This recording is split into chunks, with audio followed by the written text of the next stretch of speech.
Hello and welcome to another episode of Going Topicless, the podcast where everything is made up and the points don't matter. Joining me once again is my good friend, the king of drunken rants, Gandhi. That's rude. That's rude as fuck. But Is kind it? of true, It's I not guess. Kind of rude. true. You're the best True. at the drunken rants, and there's no one I know that's Well, better.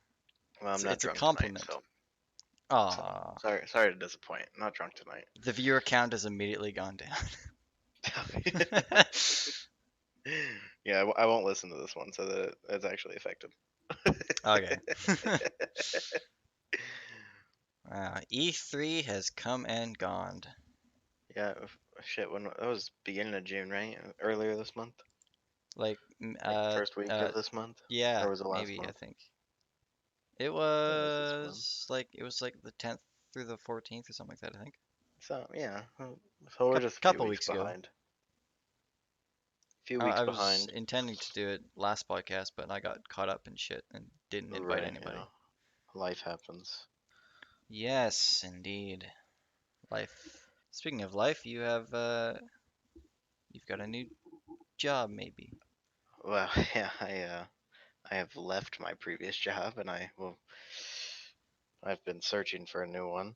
Uh Interviewed a couple places. I had an interview yesterday that I think went well, so keep my It's always fingers good. crossed in that regard. Yeah, I think so. I mean, it wasn't all, it wasn't strictly business. We kind of sat around and shot the bull for a minute, so it's always nice to kind of just ease tension a little bit in job interviews. Yeah, for sure. So we'll see.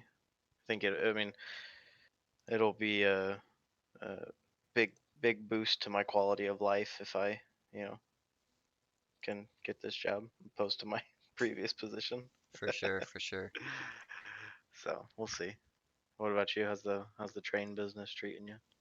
It's going pretty good. I'm almost qualified. No Only shit. got like one more yard day tomorrow, and then I think Tuesday, Wednesday is my qualifying trip. Oh, okay. Nice. So I'll be legal. I can do shit without being having a mother watching me or something like that. Still out in what fucking British Columbia or whatnot. Hmm. Yep. Nice, nice. Yes. Still liking Anyway, it out there, or yeah, I quite like beautiful BC. It hasn't caught on fire yet, which is always a bonus. is that a thing? Yes. Yeah, We had forest like fires are a thing, I think we had like or three wildfires, I summers. guess. Yeah, 3 summers in a row. I think we had like massive wildfires. Jesus. Huh. Now Alberta's getting it, so Alberta can keep the wildfires. We want to stay green for once. Oh, best of luck. We've had a couple sketchy tornado like, weather Oh shit. in the last month or so. Nothing's hit, where I live, but pretty damn close, just outside, more of the countryside areas. Hmm.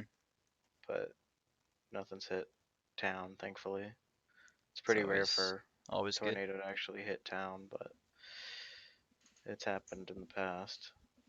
Oh yeah. Nice I thing about fucking living in the I mountains hate is no storms. tornadoes and shit. I fucking hate storms, dude. I'm such a big bitch when it comes to storms. My girlfriend, fucking, she's one of those people that like wants to, pull a lawn chair out and crack open a cold one and go fucking watch the storm happen. And I'm like, bunkering in the goddamn bathtub when it starts to rain. I fucking hate storms so much. That one of my biggest fears behind being buried alive. Yeah. I think my biggest fear is spiders, and then being buried alive in spiders. I have a very irrational fear, um, which when you actually think about it, you'll be like, holy shit, that makes a lot of sense. If I ever dropped my keys down a sewage drain, I mean, yeah, I can see why you'd be afraid of that. yeah, So like if I'm like walking like back to my car, if I like leave the grocery store or something, and I'm like walking back to my car, I'm like clenching my keys for dear life in my hand. Like if I take them out of my pocket too early. Anytime I go out, I'm continuously checking and then double checking my pockets. Oh well, yeah, I think I used to never do it. I think it's that's just just something I picked up while I was in Calgary. It's yeah. like, I mean, I always got to get the the three pocket pat. The yeah, phone wallet keys. If you have you ever yeah. listened to that Adam Sandler song? I don't think so, but I've heard I'll of have the to, phone wallet keys thing. I'll have to link it in chat later. It's a funny video. Like he does it.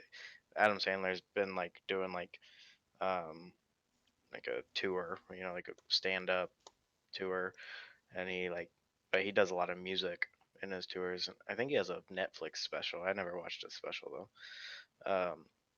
And he does this one song where it's like called like phone wallet keys, and it just talks about how back in the day all you had to worry about carrying with you was like your phone, your wallet, and your keys, but now it's like phone, wallet, keys, laptop, Yep. passport, like all this other shit. It's funny. Passport, license, Hmm. credit cards. Yeah, it's good. But yeah, I mean, nothing quite new on my front. Just it's actually been a peaceful fucking week. Cause let's see it was last Wednesday when I walked out of my job. Um, and I didn't give any notice or anything. I literally just turned my badge in and I, said thanks for everything and good luck. Right, right. And good luck with my workload because I'm done with it. and and I just kind of like late last week and then kind of early this week I was hitting it pretty hard on getting my resume out and applying for jobs and stuff. And but I mean for the most part I haven't done jack shit, and it's been just like lovely. I mean it's kind of been like a vacation, Oh yeah. even though I've just kind of just been chilling at home. Like I mean just kind of wake has been sleeping in a little bit, getting It's up at always good 8 or 9 o'clock and just making some coffee and turning on Sports Center and hanging out. for sure. It's been nice. I find I get I very mean, antsy if I don't do something after a while, though. yeah, I agree with you. I've tried to, at least pick up around the house, and maybe I've played a little bit more video games than I maybe normally would. So I mean, nothing wrong with I've video at least done games. that. Mm-mm. I think that's why we're here today, isn't it? Yeah. Talking about the Electronic Entertainment Expo. Yes. It's San Diego, right? That's where it normally is. I thought it was somewhere else. Might be. Is it Anaheim? No, it's I thought it Los was at like the Angeles. same. It is Los Angeles. I was like, I thought it was Los Angeles. It is. Los Is Angeles it? Convention Center. Hmm. Yeah, but that's not. I thought that it wasn't like. I thought it was like in one of the suburbs of Los Angeles. Maybe I don't know. I don't know Los Okay. Angeles very well. I don't either. I've never been more west than Missouri, so.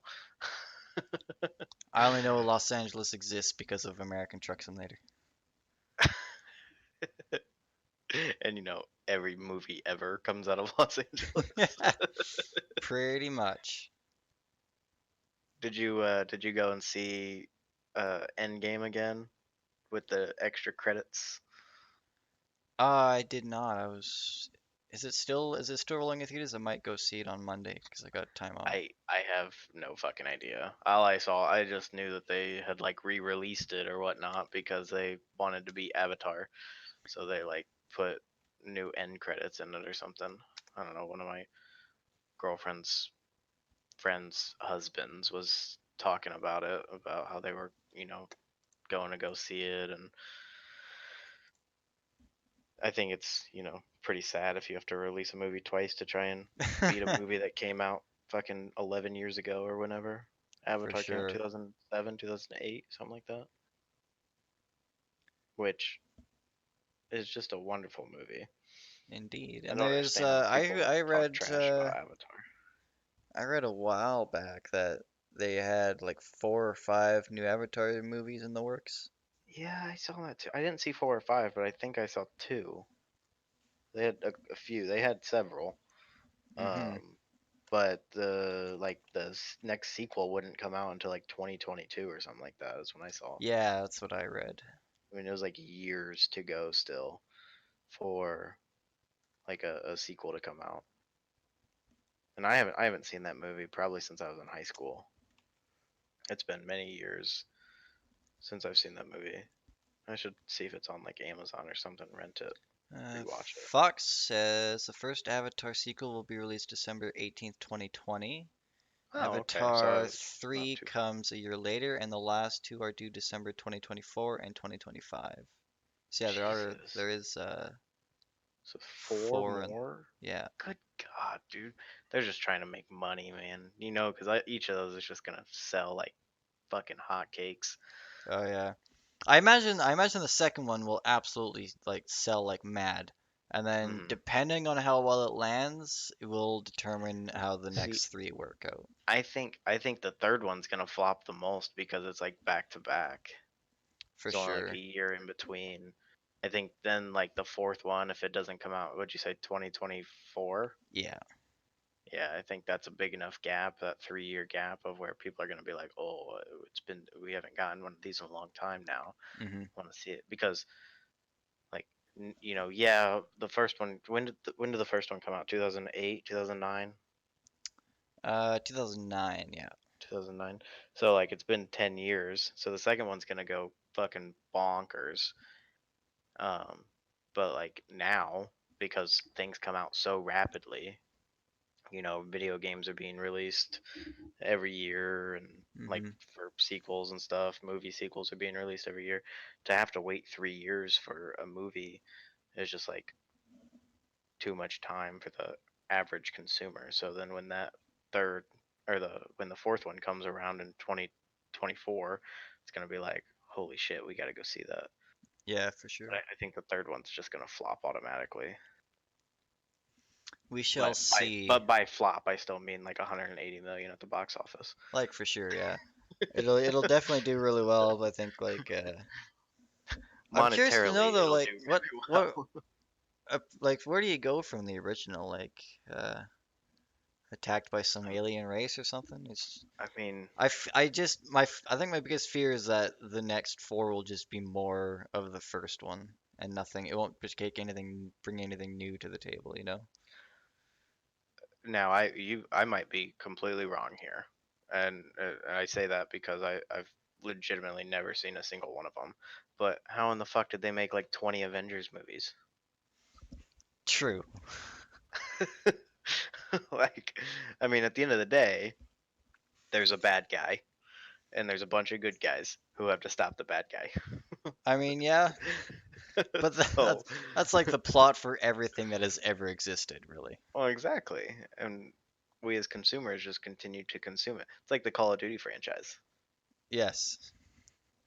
it's it's been the same fucking game since 2004 or whenever the hell the first one came out. Yeah. I They've enjoy how just we keep added some more looping this back to features. video games. Eventually, we'll actually get to the original topic we came here for. I mean, I I saw I saw several things out of E3 that I was excited about. I only watched two conferences from start to finish during the entire expo, and then I watched little bits and pieces of like the Microsoft one, Uh-huh. uh, and the Nintendo Direct one, like the Nintendo conference.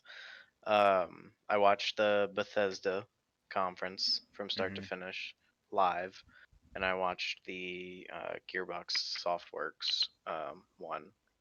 from start to finish because I'm a big Borderlands fan, and Oh they yeah. showcased Borderlands 3 for like an hour, and it was awesome. And I am so excited for September. And I haven't like pre-ordered a game. Probably the last video game that I pre-ordered, I think, was Civilization 6, and that was in like 2016, maybe Hmm. 2015. No, 16. And I haven't pre-ordered it yet because it's an Epic Game Store exclusive for the first 6 months, which I'm like, fuck. But then I'm also like, I'm not waiting 6 months to play this game. Like I've already been waiting since 2011 for Borderlands 3 to even come out. I'm Right. not waiting 6 more months to play it just to buy it on Steam. Um, so I probably will eventually like pre-order like the special edition, or not like the special edition because those are all sold out. I wanted to buy one because you get like one of the loot chests, like replica things, and posters and all that other fan art shit. And I like that kind of stuff, but I'll probably buy like the deluxe edition or whatever. You get like the season pass and shit like that they throw in. Hmm.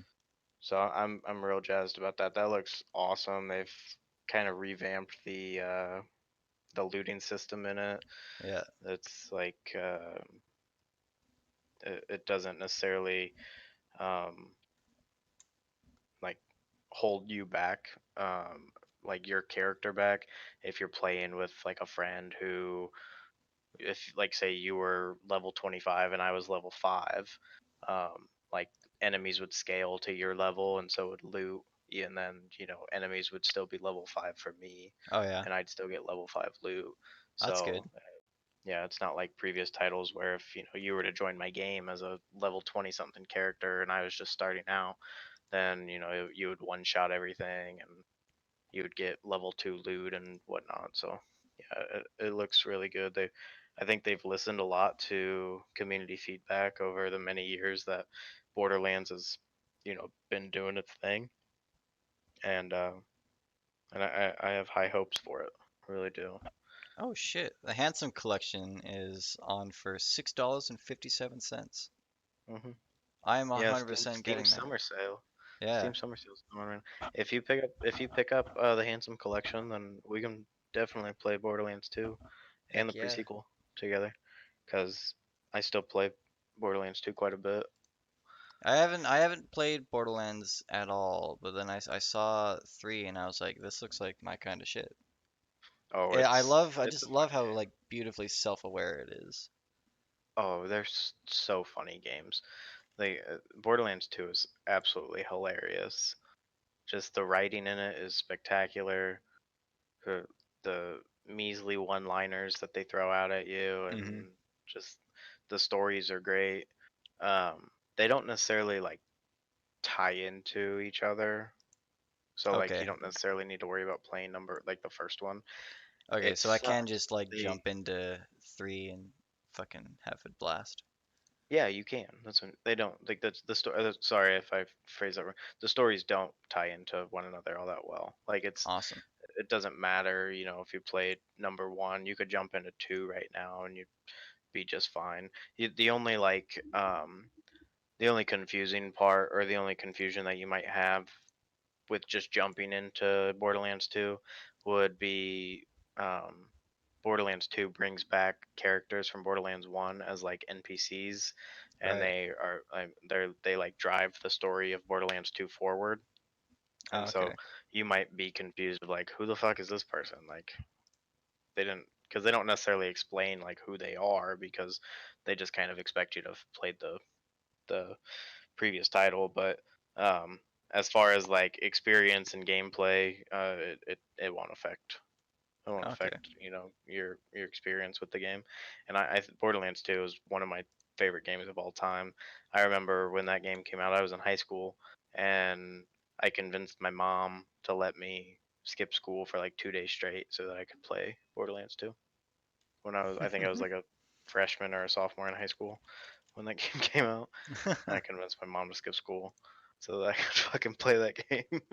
And I'm not kidding. I think I put like maybe 20 or 30 hours in like the first few days of its release, in which is a lot for me even back then. I There's just actually a sat and shit ton of content for Borderlands. I'm looking at the Steam store right now. yeah, they released like with Borderlands 2, they released these packs called like Headhunter packs, and they kind of like focused around like specific holidays. There's like a Thanksgiving one, a Halloween one, a Oh Christmas yeah. one. Um, they're just like short little DLCs that add, new bosses and more loot to the game, but they're not necessary for like, you know, the game. They're just like extra things that they had released, I think in like year 2 um of the game's life cycle. The Because they released, I want to say they released. No, they didn't do season passes for that game, I don't think. But no, yeah, they did. They did one season pass, maybe even two. But they had released two separate like level cap DLCs, which like increased the when the game released, the level cap was 50, and then they released one level cap increased DLC that like added new um a new like playthrough of the game at like a harder difficulty, Hmm. and then that raised the cap to 61, and then they released another level cap upgrade like DLC to level 70, which added like um overpowered levels, which I never really cared for the overpowered system. I thought that it was too difficult, honestly. It's just like Right. a waste of time, and it wasn't necessarily all that beneficial. I mean, it just added more like gameplay time, more shit for you to do. But there's hundreds and hundreds of potential hours of gameplay within Borderlands and Borderlands 2.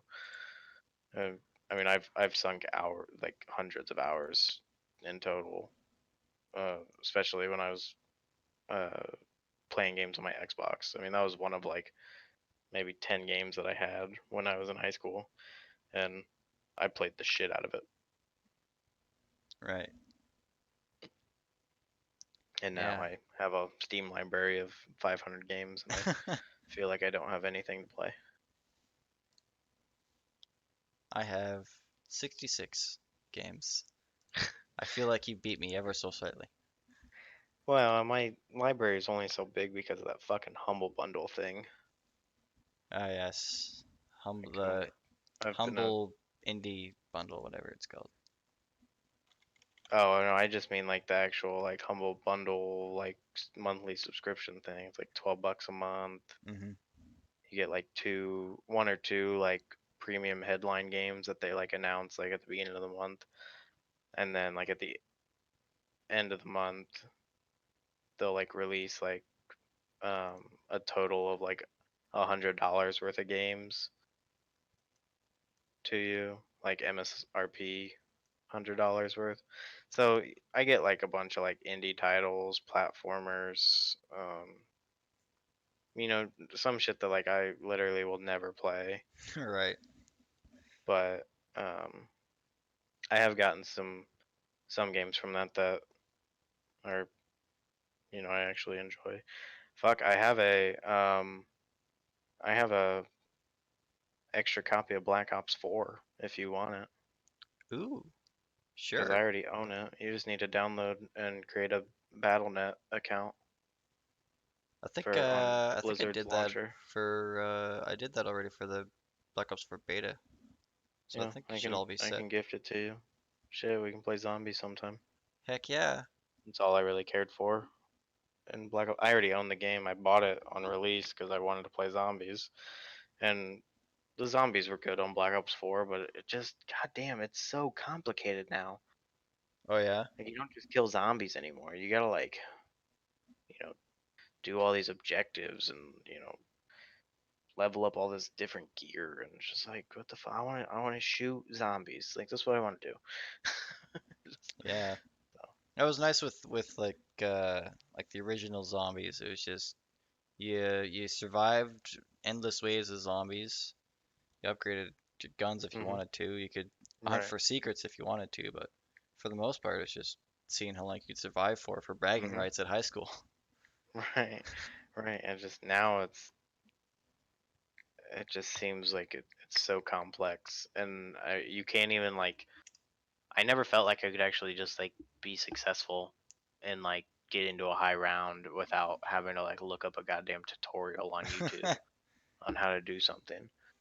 But it's still fun. I mean, I didn't buy like any of the extra DLC or anything for the game, and I think I as far as like the multiplayer on the game goes, I maybe got to like level 20, and I think I maybe played a handful of the battle royale game mode on there. I just didn't really care for it.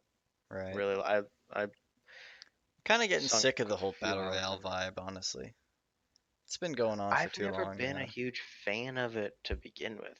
I did play PUBG for a little bit while it was still in beta, but I mean once it like full released, I feel like the game just got fucking worse. And I Yeah, I can understand that. stopped playing. But then, well, hell, back to E3, one of the things that came out from Bethesda's conference concerning Fallout 76, they added a battle royale mode Yeah, I to saw the that Fallout 76. because of course they did. Well, they gotta, you know, get some people to play it. Has that game even improved after it flopped on release? From what I've, watched and read, is that the game has actually like gotten a lot better. I Okay, haven't played it since release week, um, which maybe I should like maybe try and go back and play it, see if it's you know any fun or whatnot. But I mean, yeah, I mean, people from what I've read and watched on YouTube and stuff, people are saying it's in a much better state than it was at right. launch, and but I mean,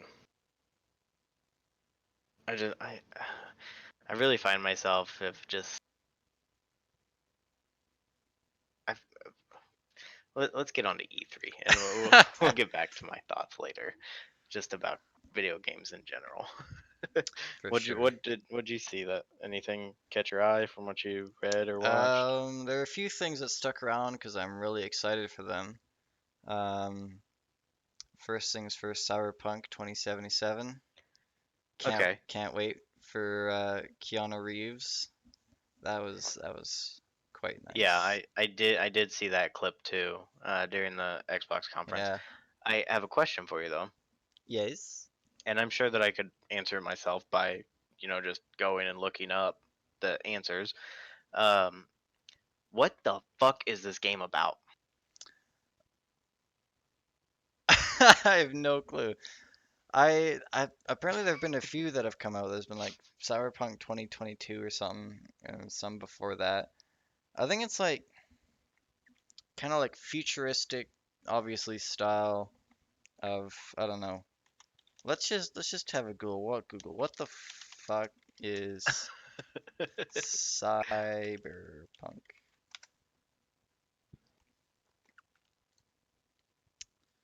Um, so I never really looked into it too much, and then I saw Keanu Reeves, and I was like, I must have this because Keanu Reeves is Bay. But Well, but I mean for like the last like three E3s, Cyberpunk's been one of like the biggest games that's been there, and over the last several years, I still have no idea what the hell this game's about.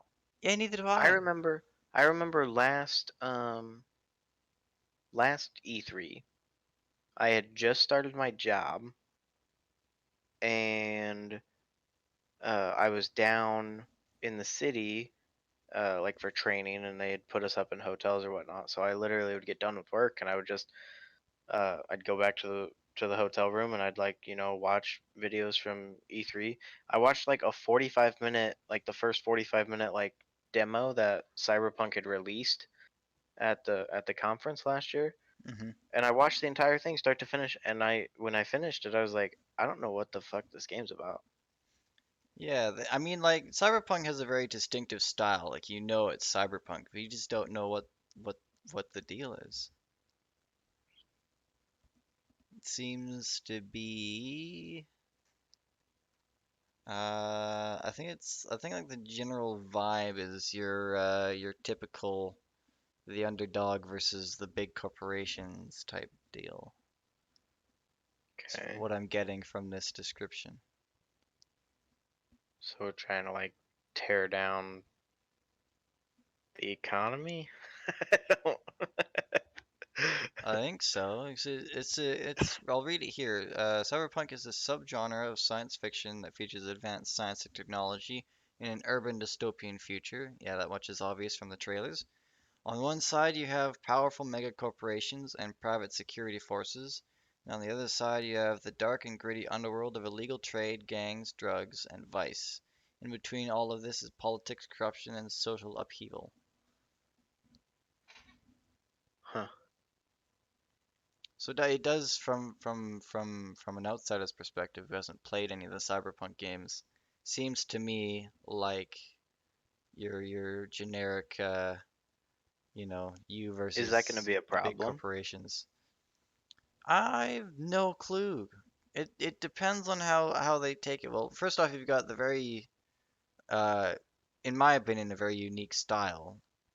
Like the colors and the idea, like Yeah, I having your just mean like as entire far as body just being like storyline bionic goes, like is it upgrades. going to be a problem? I mean, as you said, there have been prequels to this one, I think so, yeah. I know there was so like a Cyberpunk 2022 or something like that.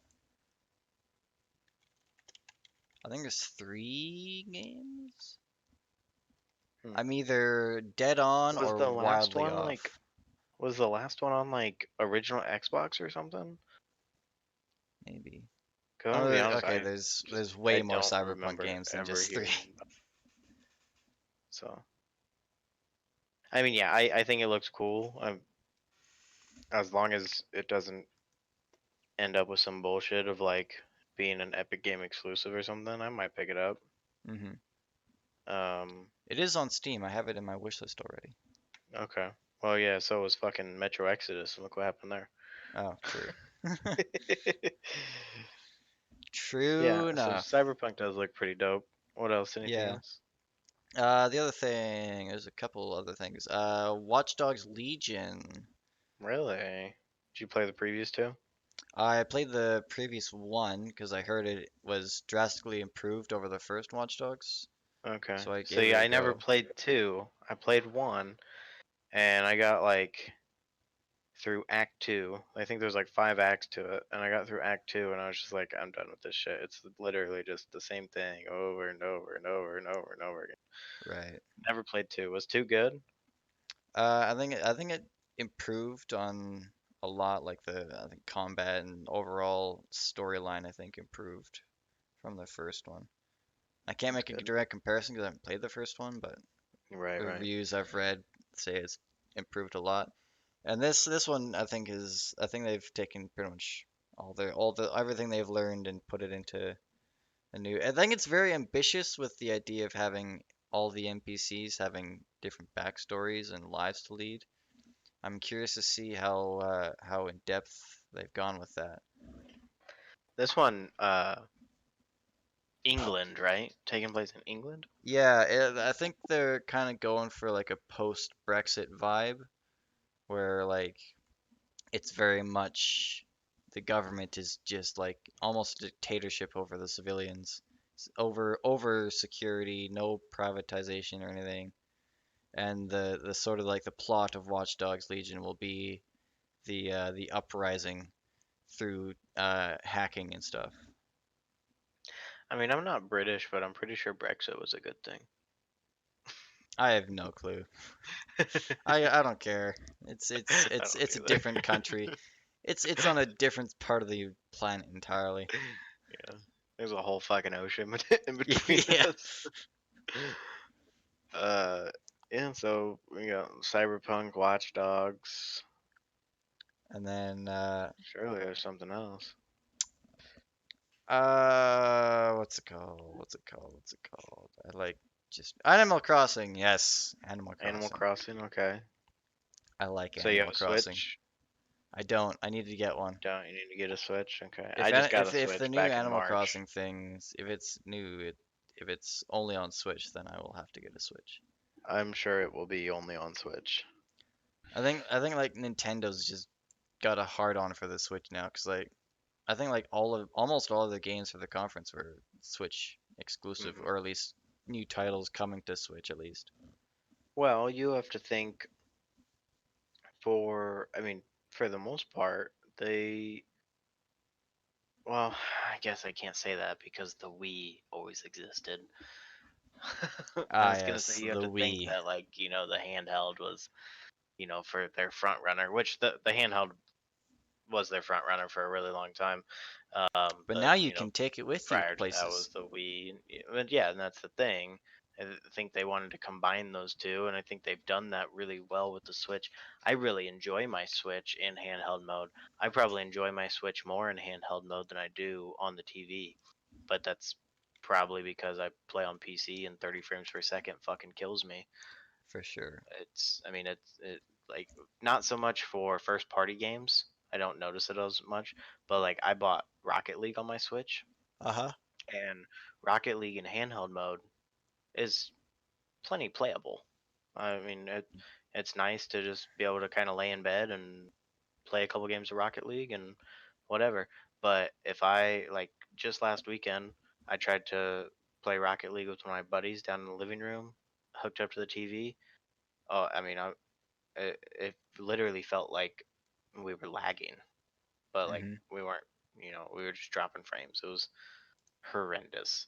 But I've got Pokemon and Mario Kart and Mario Party on it too, and me and my girlfriend play Mario Kart and Mario Party a bit together, and I I've I enjoy my Switch, and I'm super excited for Pokemon Sword and Shield. Yeah, I saw that as well. Also Looking also forward to pretty that. excited for Luigi's 3. Luigi's Mansion 3, yeah. Hmm. I still need to. It's old now, but I still need to pick up Mario Odyssey. I really want to play through Mario Odyssey. Is that the one with the hat that you can Hmm. mind control Yeah, people with? Yeah. yeah. But yeah, I mean, Nintendo's making moves with that Switch. They've gotten a lot of third party support Hmm. for it. I mean, they're picking up titles. I'm pretty sure like Doom Eternal's coming to the Switch, and um, th- Yeah, I think I saw that announcement and somewhere. that's even another game that I might pick up. I still need to finish Doom, like the one that came out in, like 2016 or whatnot. I started it, um, but I never finished it. And everybody that I've ever talked to about it, they're just like, it's such a good game. It's not very long. You can probably get through it in a couple sittings, but it's fun. It's action packed. Shoot shit.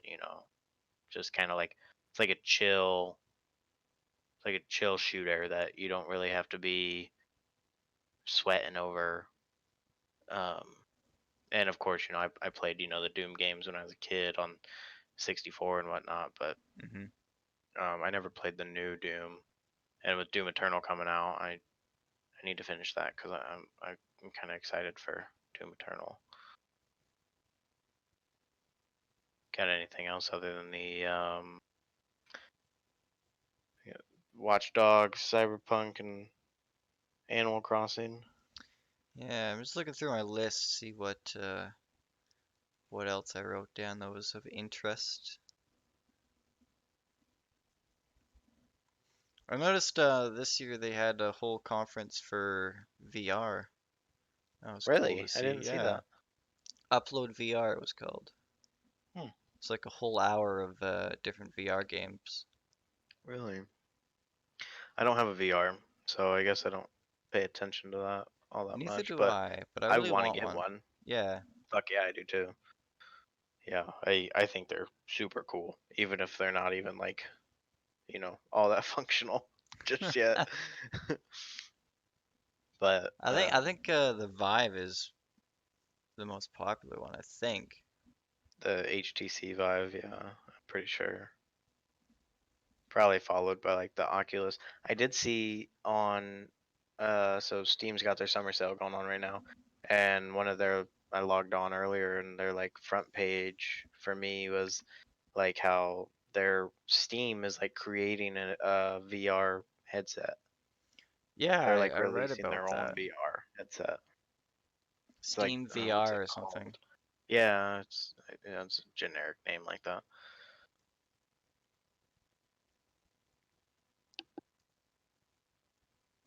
Maybe seen my friend Pedro or Pedro, whatever. The fucking banana game. Yes, I've seen it. I am, I am not interested. It makes no sense to me, but I bought it and I'll probably play it on stream at You some bought point. it? You bought it? Okay. Yeah, I say I'm not interested, but I did add it to my wish list. um, um, I don't. I mean, I don't even know what it is. I it's saw the just it's banana. a I was like, shooter. yeah, It's a shooter platformer, and I mean it's. I was watching Shroud play it on stream a week ago or so, and I mean obviously Shroud playing any game, he's just a freaking a god. geez at everything, yeah. And I mean it looks fun. It looks kind of like it has like elements of like Super Hot. You remember that game? Yeah, Did you ever play that? I It remember has that. like some kind of mechanics like that, where like the slow time mechanics, but then you got like the acrobatics and the fast gunplay, and then the platforming mechanic. I mean, there's a lot going on. It kind of even reminds me a little bit of like Hotline Miami, Mm-hmm. but obviously not the top-down style like Hotline Miami is, and the platformer style, but rogue-like shooter even. I mean, it's just all over the place with with what it's going for. I did not buy it. It's on sale right now. I mean, Yeah, I think that's why I got it, 'cause I was interested. hmm I definitely think I'll play it on stream at some point. yeah. I mean, I bet it's probably pretty fun. I mean, if like yeah, Interesting thing. interesting if anything. It's probably a lot like which I never played it, but it was very popular last year, especially around E3 when it came out. Cuphead. Yep, When I bought Cuphead that dropped, I and mean, failed everybody miserably. just everybody just lost their shit over Cuphead, but it died down pretty quick. I thought it was like initially heard about Cuphead, I thought it was some sort of like old TV show or something that was turned into a video game. I think it's just its original idea, and they've decided to go back into old school animation for it. Yeah, probably. It does kind of have that old, like frame by frame sliding vibe to it. Yeah, Yeah. I watched a video on YouTube of how they animated it, and they did do genuine uh like page flipping style Oh wow, animation with really? it. Wow, It that's was, crazy. it's definitely like a passion project that someone, and they did a really good job on it. That's just very fucking difficult game. Yeah, yeah. I watched people play that. I never played it. I never bought it because I knew that I wouldn't enjoy it. So, but I enjoyed watching people, primarily just because they would get so pissed off and rage and True. yeah. I did during what was it, Microsoft's conference. They kind of talked a little bit about Halo. Indeed, Master Chief coming back at it again. Yeah. in Still no gameplay. space and stuff. Still no fucking gameplay. Yeah, They have they've brought Halo to like 3 consecutive E3s and still no freaking gameplay for it. I mean it I think I think what Microsoft and Xbox is legitimately doing is they're just building this hype around Halo and then they're going to drop Halo with the next generation Xbox. that would make sense. I think So that whenever the fuck didn't they mention like that? I feel like they Xbox. mentioned in the conference that it was gonna come with the new console. Oh, did they? I missed that part. But I mean that would make sense to me. Yeah, That's I mean because it would a give everybody and their brother to fuck a reason to buy the new damn Xbox.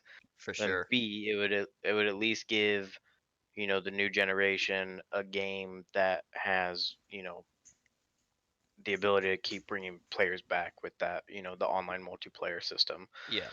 So I mean that was a big problem when the Xbox One dropped back in 2013 or 12 or whenever it Is it really was that that old when already? oh yeah I was in high school Holy shit. and I mean when it dropped I think there was like 3 or 4 games that came out like at release time. It was Call of Duty Ghost, Dead Rising 4. Um, oh come on, there's a couple more. Um,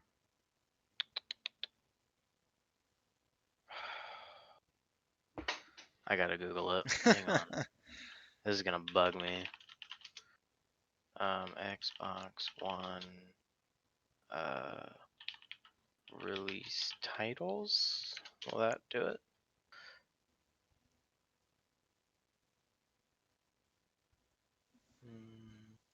Xbox One launch titles. Here we go.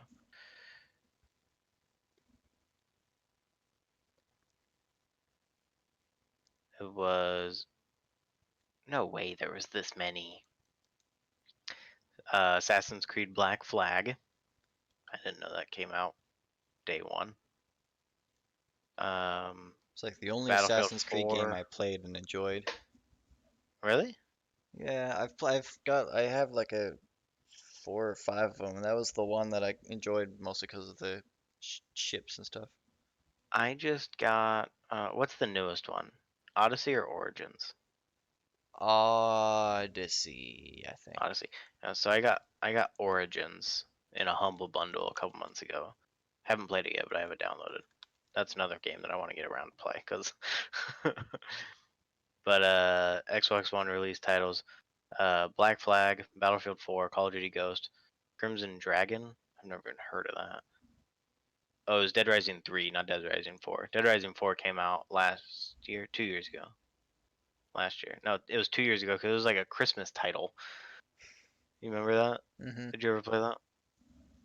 FIFA 14, Fighter Within, Forza, Just Dance, Killer Instinct, Lego Marvel, Loco Cycle, Madden. Madden was the other game that I was thinking of. Of I didn't realize there was this many. Oh, Rise was the other one. Rise Son of Rome, Need for Speed, NBA 2K14, and NBA Live 14.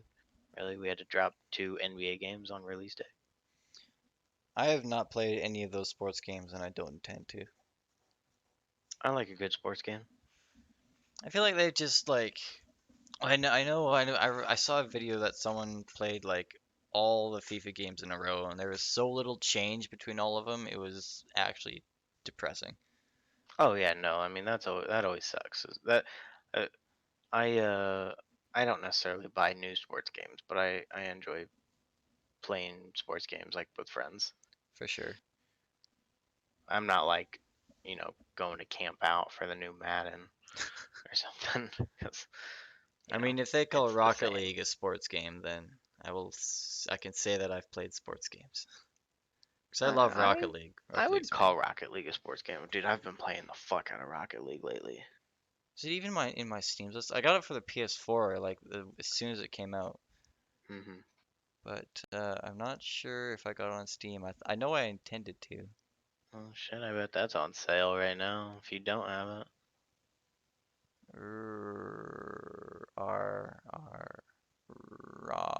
I don't have Yeah, it. it's on sale right now for 9.99. Fuck it. It's not like my wallet's already empty. Or you could get the Game of the Year edition where you get Chaos Run DLC. Oh, I don't even have those. Oh, maybe I should buy those while it's on sale, so I can get the achievement.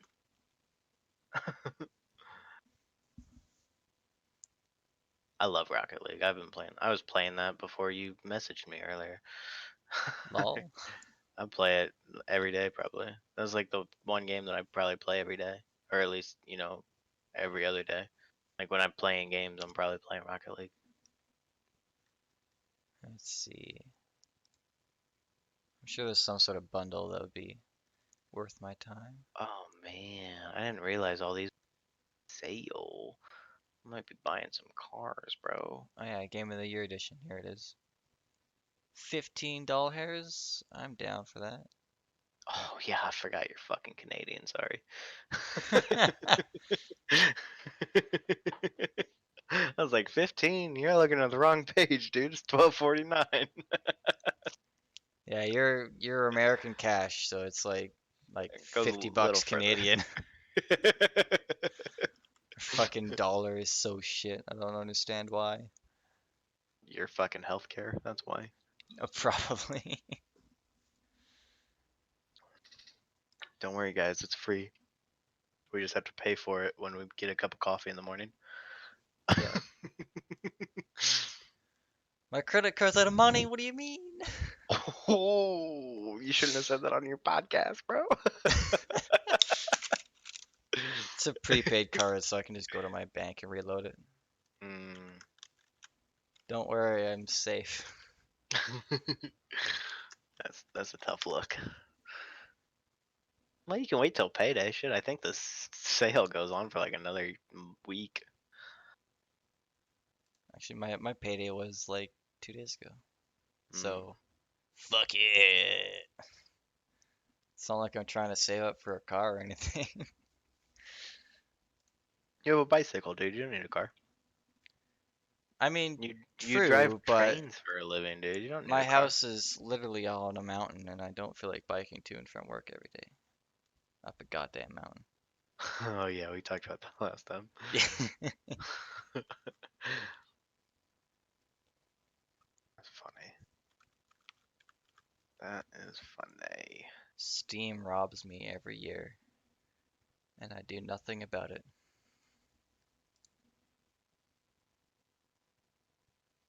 Alright, anyway. What other games are there?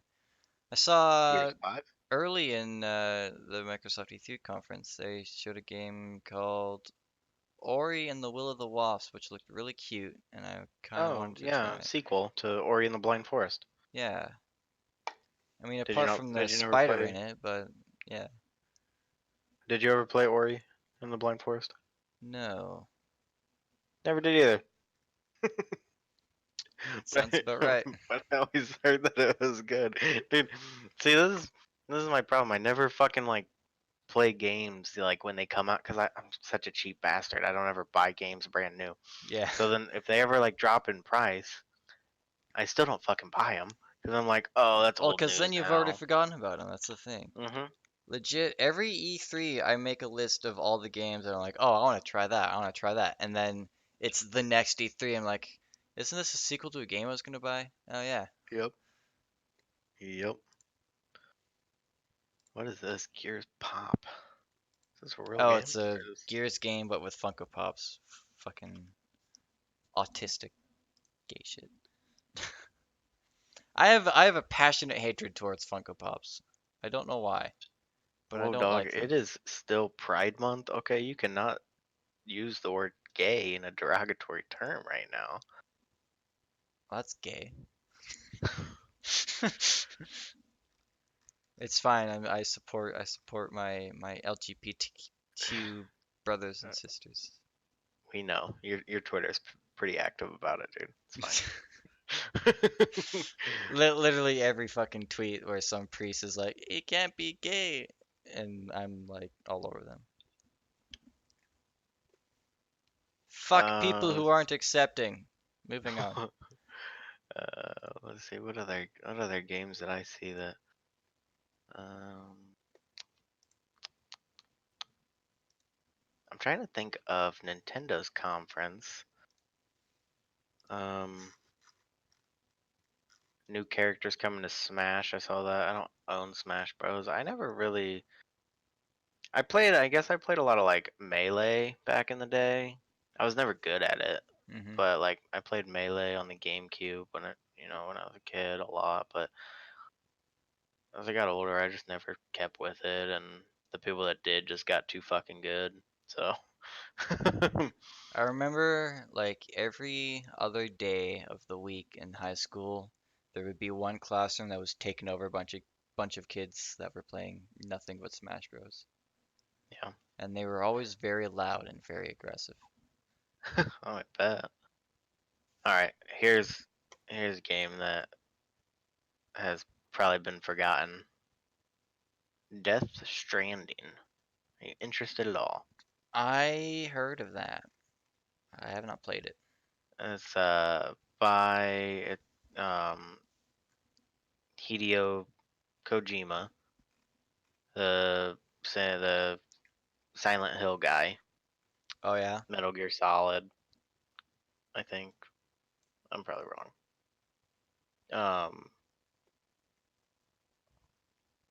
He got laid off or he left uh Konami or whatever company he was working for. Basically, like made this game. They announced it like 3 years ago at E3. It's finally coming out this year, supposedly. Um, and there's another game where I'm just like, I don't understand what the fuck this game's about. That I think that's the theme from E3 this year is we're gonna continue to announce games that we announced several years ago because we've still been working on them, and we're not ever really gonna tell you what the game's about. I That's the theme. wish they would announce games when they're ready to be released, like within the next E3. It's like I don't every time something gets announced and I'm like, I can't wait for that, and then a year has gone by at the next E3 and like, shouldn't this be released already? I want that to be even shorter. I literally don't want official announcements of games unless we're like 30 days until the release date. That'd be great. That's what I want. I don't want this whole there's no reason to like have this like year-long hype. I mean, it's not like people have to, you know, people don't make a big ordeal about like buying video games anymore. No. It's a common thing now. You do it all online anyways. You're not going and pre-ordering games and camping out at GameStop and oh this and that. I mean, you don't need all this build up to a release. Just announce the fucking game. Hmm. 30 days later, release it. If you can't build up that hype for the game in 30 days, then I guess I don't know. I mean, maybe that's why I'm not, fucking marketing specialist for Activision, but it's even. I mean, Activision is a great example of that, of how just terrible that fucking company is because every year they release a new Call of Duty, and Hmm. every year at about May June they announce a new Call of Duty, and then they release it in the fall, and then 7 or 8 months later they announce a new one and then 6 months past that they release it. It's just every 6 months you're getting new information or a new Call of Duty, Hmm. and it's just like I guess like they're at least doing. I mean, at least they're not like announcing a new Call of Duty and being like, well, you got to wait 2 years for it. So I do appreciate that, but but at the same time, I think that what Call of Duty needs to transition to is they need to stop this like subgenre of Call of Duty games, and they just need to release Call of Duty, and then they Hmm. need to take a a couple pages out of Valve's notebook, like what they've done with Counter Strike, and just constant updates, continue to improve the game, continue to change the game, change the meta of the game. But like at its core, Counter Strike has been the same fucking game for 20 years. And it's still popular too, eh? Yeah, it's still bigger than Call of Duty. Yeah. And when you get down to the bones of it, it's been the same fucking game for 20 years. Hell, it's had the same maps for over a decade, pretty much. I mean, with obviously, the maps CS:GO on change the and Nintendo Switch when? oh god, no, god no. I remember they had CS:GO on the Xbox 360. Did you even know that? I did not know that. Yeah, yeah. CS:GO was on the Xbox 360, and it was atrocious. Right. Yeah, I mean, if you ever want like a good laugh, I mean, look up some gameplay of CS:GO on the 360. All right. Sounds like something I'll do later tonight.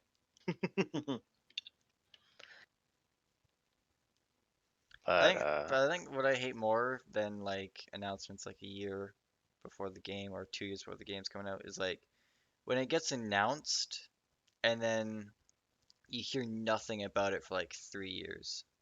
mhm, Like a game I was really looking forward to was The Last of Us 2. I played the first one and absolutely loved it. And they announced it at the PlayStation conference like two E3s ago, and there's been nothing since. Not even like a rough release date. really. Yeah, see, that was another game that I skipped. The But Last of it Us? was, yeah, and it was purely because when The Last of Us came out, I didn't own a PlayStation. Oh, I that's just fair. owned an Xbox. Yeah, 'cause it's a PlayStation exclusive game, I think. Yeah, and so by the time I got a PlayStation, it had essentially blown over. And like, granted, the game's there, and I could probably pick it up for like $10 now if I wanted to. But at the same time, I'm like, meh, am I really gonna? I should. Everybody says it's a fucking masterpiece, Yeah. but yeah, that was another game that I never played that game, and I probably should sometime. I I think, get like companies have games that are exclusive to the console to encourage people to buy that console, but I feel like they miss out on more sales by having it exclusive when it comes to that certain game. well, I'm sure it probably balances out because all the money that Sony probably paid Naughty Dog to keep The Last of Us as Sony exclusive probably made up for all the missed sales that they would have had on PC and Xbox. Fair. Uh, what else? What else came out of E3? So, talked about Cyberpunk, and actually, what I was kind of surprised about E3 is I don't even think Ubisoft had a conference. I think they did. Did they? Sony didn't have a conference though. I noticed that right away. Mm-hmm. Yeah. I mean, well, Sony doesn't have anything else to like announce. I mean, the only thing that Sony could have brought to E3 was a new generation of consoles. Yeah, But I Ubisoft think we're did have still a another year off. thing. What else did Ubisoft release or announce, or not announce, but showcase other than Watch Dogs? Um, Division 2 DLC, Okay. bunch of uh Tom Clancy games, I think. Oh yeah, yeah, yeah. That new, not Wildlands, but it's like Wildlands, but it's more stealthy and darker and yeah, yeah. I don't know what the name of it is, but I know what you're talking about. Roller Uh, Champions. This is interesting. oh, actually, no, that game looked pretty cool. I did see that. Yeah, there was that roller derby game. Yeah, Mhm, in a Rocket League like roller arena, more laps to mhm. complete with the ball in your hand. the more opportunities your team will get to score. Yeah, yeah, I Interesting. did see that game. It's an interesting concept. I have to check that out. Free to play, ugh. Guarantee would have fucking gay microtransactions.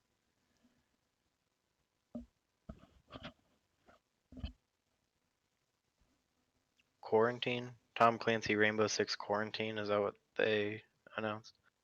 I think Yeah, so. Yeah, yeah, yeah, Rainbow Six Quarantine. yeah. Okay. They also Just announced trying to. a game subscription service. Oh, kind of like Origins Access. Yeah, Uplay Plus, it's called. Mm. So, I am I'm very torn about this culture that has been developed with subscription-based services because a part of me I get it, and a part of me actually I really like the idea of it. I really do. You know, allow consumers to pay for an open gate to download and play the games for however long they're a subscriber to the service, Yeah. and alleviate the consumer of having to spend that $60 price tag for every game that they want to play. Give them the opportunity to try out every game that's on your service, and play it as much as they want as long as they're a subscriber.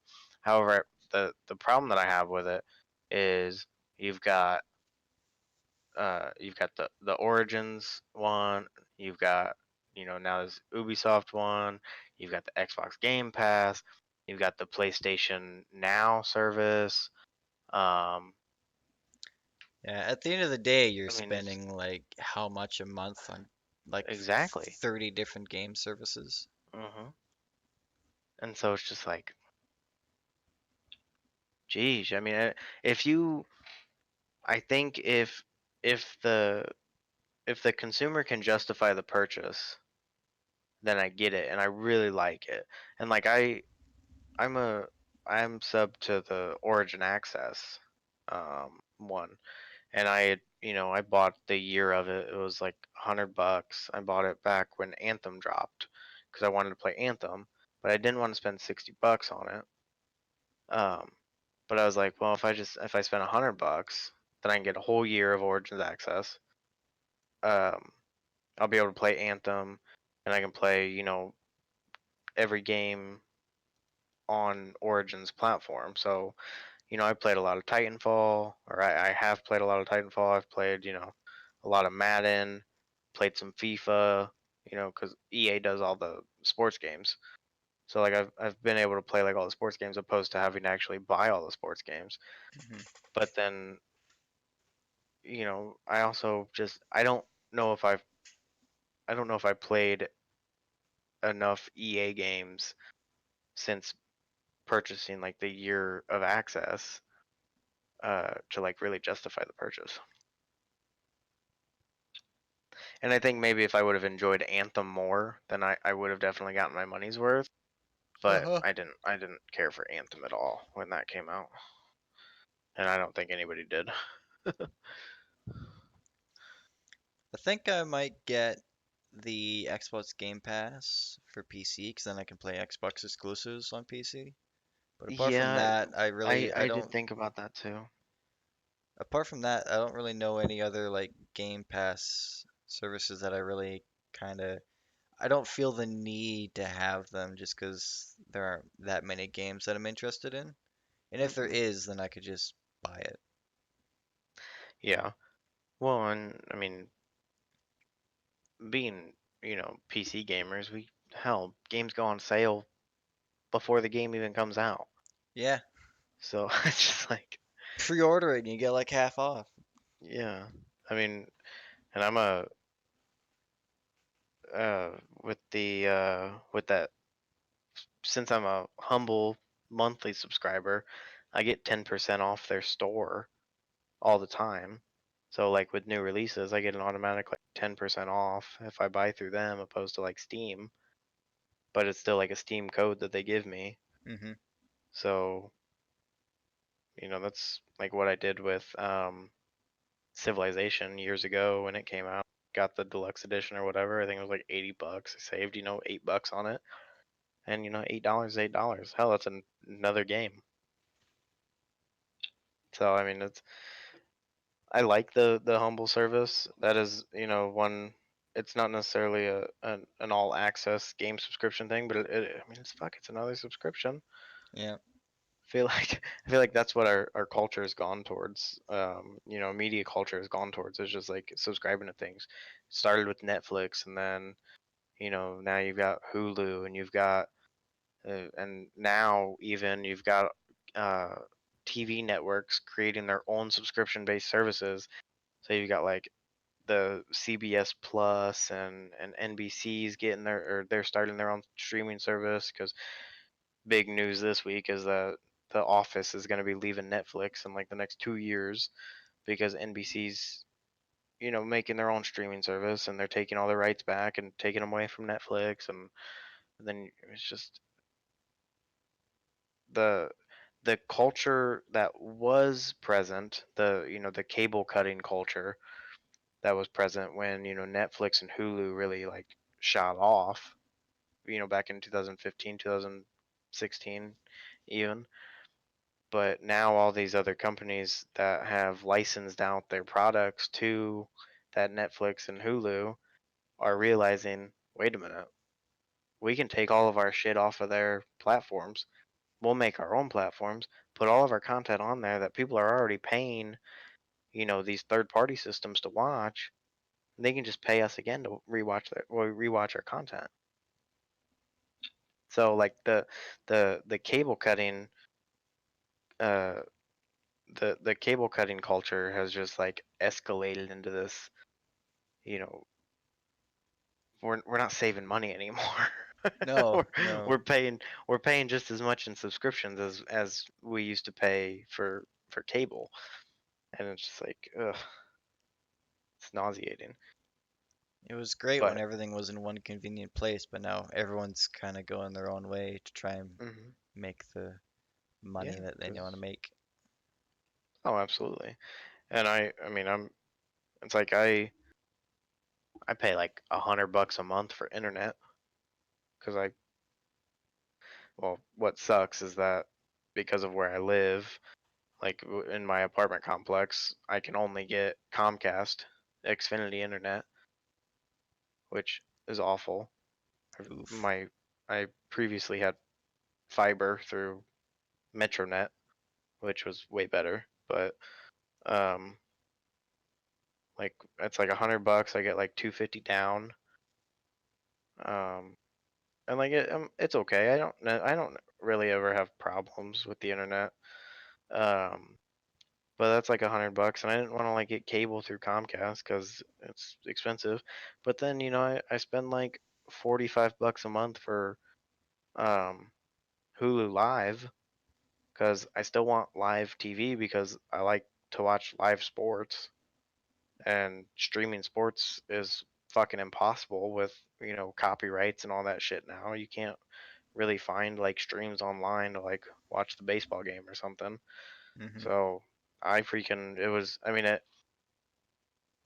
wasn't until last month that I would just like bit the bullet and I was like, fine, I'm just gonna buy live TV and you know because I wanted to watch hell, one of the biggest things was I literally wanted to watch Sports Center.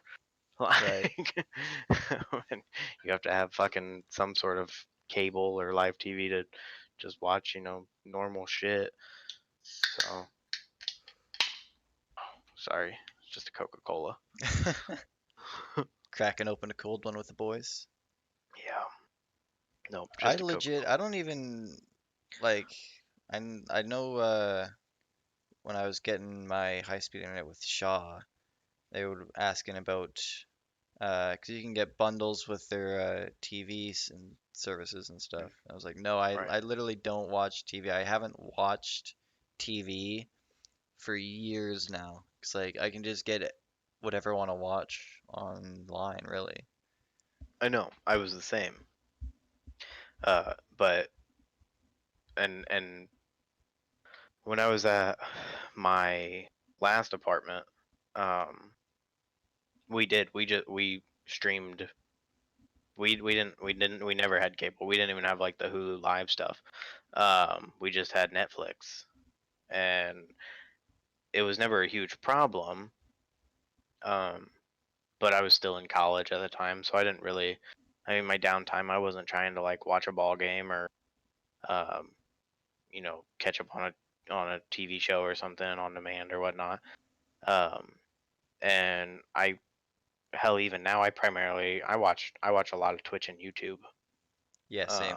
I watch a lot of video game stuff because that's what I like to watch. I want to watch that kind of content. I don't necessarily care about sitcoms or dramas or actual TV shows.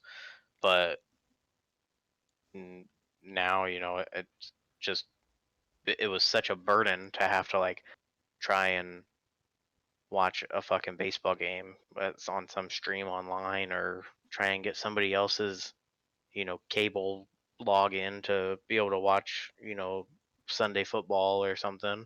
Hmm. And I was just like, fuck it, I'm just gonna pay Hulu.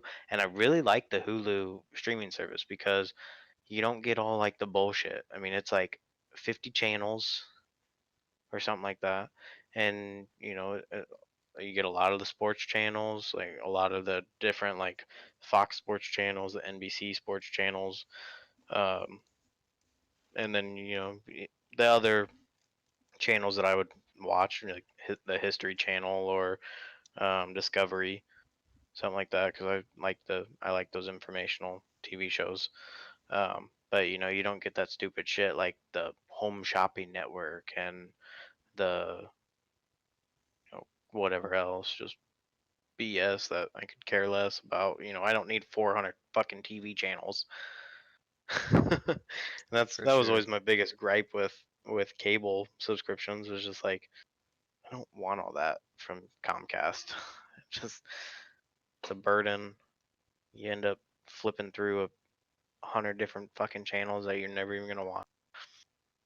But yeah, the Hulu's nice. I like it a lot, and it gets the job done. I get a lot of the ball games that would normally be like blacked out on like Comcast services because like they'd be on like Ohio's stream opposed to like Illinois or something. So How it's cool. much is it? It's like $45 a month. That's all right. Yeah. So like in total for like internet and the Hulu stuff. So if you want to like just call it internet and cable, um, paying like $140 a month because my internet's like 93 and some change, I think. Yeah.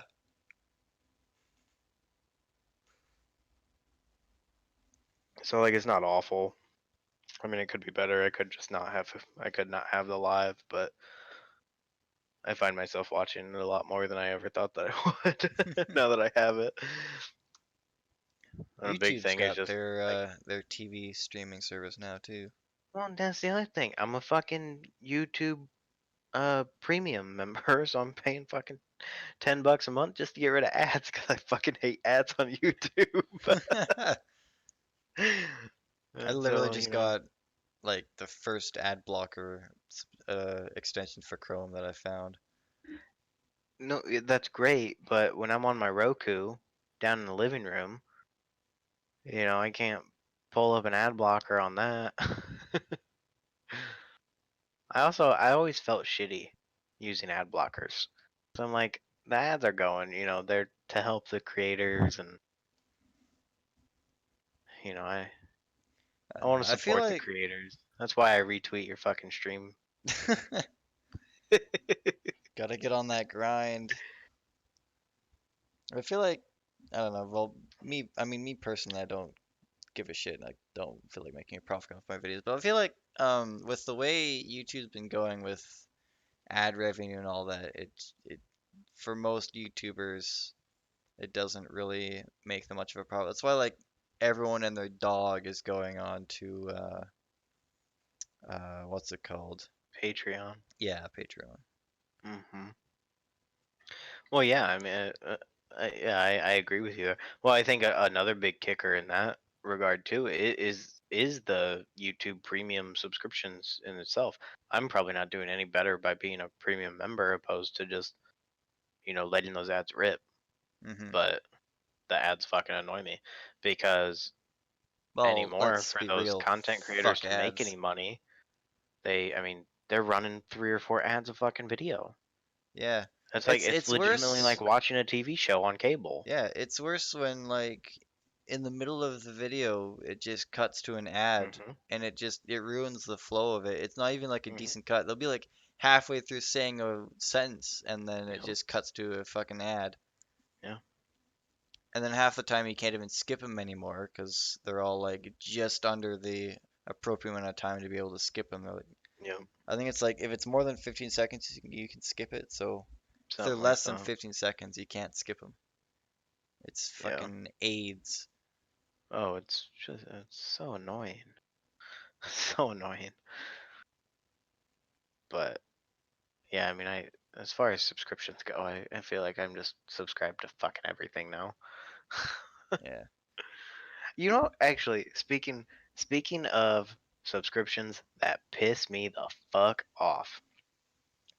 So since I've been trying to, find a new job or whatever and uh been, getting resumes out and transcripts and all this other bullshit. Um I had to purchase a month of Adobe Premium to be able to fucking combine PDF files. What? Yeah, you can't combine PDF files unless you have like Adobe PDF Plus or whatever. That's lame. Oh, it's fucking stupid. Like that's literally what your service like that's what the program is PDFs. I think But like I Adobe wants you to fucking be a premium member to do like anything with them other than just fucking view them. Adobe's whole like subscription thing in general just like triggers me. Like Premiere Pro, Photoshop, all that jazz. Hmm. I want stuff like that to just be a one-time purchase. I don't want to have to be paying a monthly or yearly subscription to use a program. Now I do understand why they probably do that, and I understand if they were one-time purchases, then there would be no revenue for future development. Hmm. So like as long as they keep like making like upgrading their systems and working on their productivities and all that sort of stuff, I get it. But at the same time, I was really fucking pissed that I couldn't combine 2 PDF files last week without fucking spending $15. And I actually need to go in and cancel that membership before I get fucking charged another $15 I mean, for something that I would literally use maybe once a month. I think I would be okay with something like you get your one-time purchase for whatever program, and then when there's a new version that comes out, if you want the new version, then you can pay for it. Well, they at least like for like Sony Vegas does that, right? Hmm. I mean, granted, and it might not be as expensive as it once was. I remember when I was like in high school and college, Sony Vegas was like $800, Oof. and then they would come out with like a new Sony Vegas version like every year, every other year. It would still be like $600 or $700. And so, I Insane. mean, if you're looking at like price tags like that opposed to the monthly subscription, I'm okay with the monthly subscription. Let's see, how much even I, is Premiere Pro? Because I've been looking at it. It's 39.27 monthly. $40 monthly, pretty much. yeah, That's Canadian dollars. So like two so, bucks so American. like $2.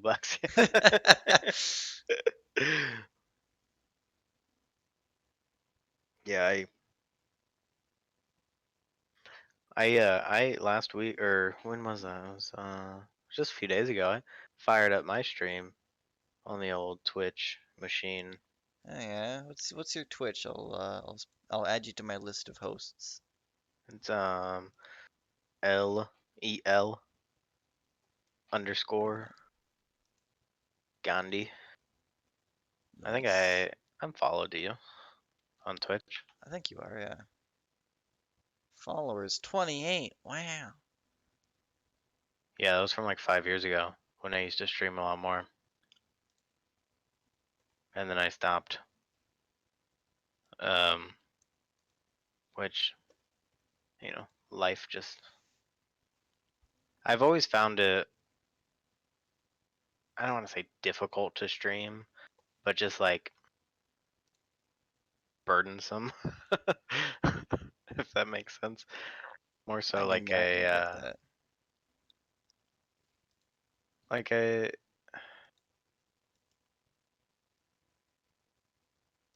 I guess just like I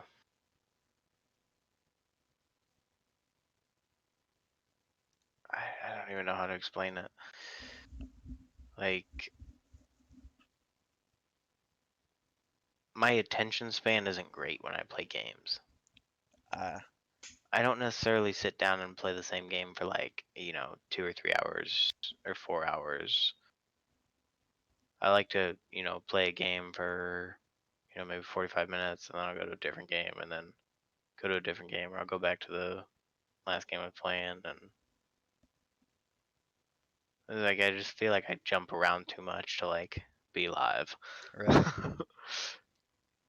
I've kind of dumbed down playing games for like I used to play like one video game for like a whole day, and then I'd go to bed and get up the next day and continue playing it it was ridiculous.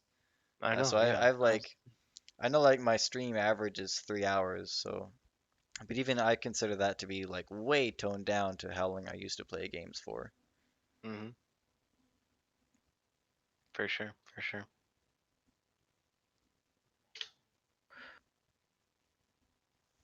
Yeah, I was actually just thinking about that. I had fired up Call of Duty Modern Warfare 2 a few days ago, and I just remember being in high school and how I could literally I'd get home from school like on well any given day I'd get home from school and I'd go directly to playing that game. But I'd Yeah, get home like on a Friday and I would immediately hop on to MW2 and I would play it from like 4 p.m. until like 3 a.m. And then I'd right. wake up the next day at fucking 9 a.m. and I would play it until 3 a.m. I mean, I I could literally play that game for 15 hours a day and it would be like nothing even happened in life. I Like was like that with GTA San Andreas when I got it for the PS2. Like same, me too. I'm sure if I you asked remember my getting that mom, game. she'd tell you about all the nights she'd come into my room at like 3 a.m. and be like, "Get off that machine, go to Hmm. bed." Pretty sure she threatened to break it a few times. That, and then another game that I was like that with when I was in high school was Skyrim when it came out. Of I course. could play, I mean, 12-hour days on Yep. Skyrim on the Xbox 360. I mean, I could literally just like engulf into a video game, and honestly, I wish that I could do that now. Like, I wish that I had like motivation, like play single player games and like very story driven, story rich games, Hmm. but I just I don't know why I just don't really feel like I don't feel like playing games where they have 50 plus hour stories and a million different side quests and just countless things to do. Right. I feel like It's part of that, well, part of it in part like growing up and you have too much shit to do outside of life. hmm But also I find like a lot of games these days just don't really have the extensive playability. Like eventually you just you either get bored of it or the game just ends, one of the two. Like I think like games these days, like not all of them obviously. There are some that are really good and you just want to play them forever. But like, Hmm. and I think like most games these days just kind of go for that. Uh, you play it for like a couple hours and then you're done with it and you throw it away. You go to the next game. Because I think like a lot of companies finding they seem to make more profit off of that, just pushing out a shit ton of games for a decent Yeah. Oh, price. that is a perfect segue to what I wanted to touch on earlier when I started to stumble over my words, and I said, "Nope, we'll get to that later."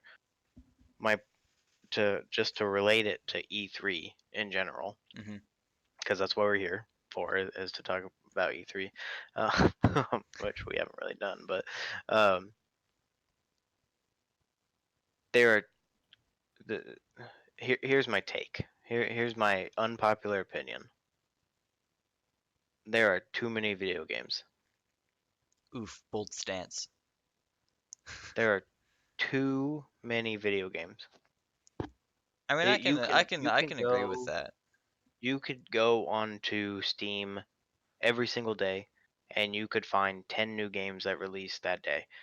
You may not see any advertisements for them. You'll probably never even heard of them. But there are too many video games coming out every single day. And I just saw a game today. The game looks freaking awesome. I had never even heard of it. I added it to my wish list. I don't even remember the fucking name of it is. Something Plague. Let me find it real quick because I seriously uh yeah, a Plague Tale Innocence. It released in May. Um, it looks really fucking cool. It's like about um like like the Black Plague, but like obviously fantasized a little more and like kind of dark, history esque and all that. Never even heard of the game. But I saw it today on the Steam store for the sale, and it just came out last month. Hmm. And I mean, it looks like a legit, you know, high quality game, not like some little indie studio made it. And I'll link it in chat so that you can look at the Steam store page for it. I just had a Google at the stats for Steam. In 2017, 7,672 games are released. So roughly 21 games per day. Yep. What did, and now that's a bigger number than what I said. What did I say? 10 games a day? Yeah. No, that's insane. So you could roughly play like a game every 45 minutes factoring in sleeping and you'd be set for life. And that's just Oh, on that's Steam, not ridiculous. to Hmm. mention how many games are released on console exclusives, how many games are released on other game stores, not Yeah, Steam. on Origins, Ubisoft, Epic Game Store now. I mean, it's Discord has now joined the fray. oh yeah, that too. And dude, even Humble is creating games and releasing games specifically on their platform. It's insane. Hmm. There's too many video games, and it's doing is decreasing the quality of these video games, which I think is a big reason why I just can't like. I don't. Well, multiple reasons. I'll probably have 3 bullet points here.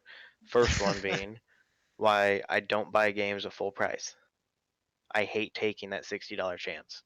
Yeah. Hate it. Even $80, like fuck, so many big titles now are like 80, even $100. If you can, Yeah. that's just like the base bare bones game. So many of them now have like 7 different versions you can get that range between like Yep.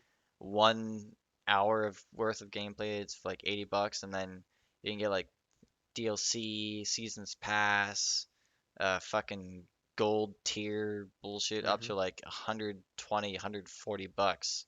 sometimes even 200 bucks. I saw that once, a game for 200 bucks for fucking season's pass, and I don't know, you got some sort of weird trinket Yeah, with it. collectibles and bullshit. Yeah. But yeah, I mean, $60 base pay for a game. What is it up in Canada for brand new titles? Well, if It's it's a little more $60 than for you, it'd 60. probably be like 80, Yeah, 85. Because I think like for that's the them. thing that's like the average for a brand new title. If you get Yeah. no pass, no collectibles, nothing, Mhm. it's about $80 average. Right. Yeah. So it's 60 for 59.99 in US for brand new release without like deluxe editions or whatever. Yeah. And so that's because of the oversaturation of the market with video games and just the lack of desire to actually want to take that chance on a video game. I don't buy games at $60. I don't buy games on release day anymore. Hmm.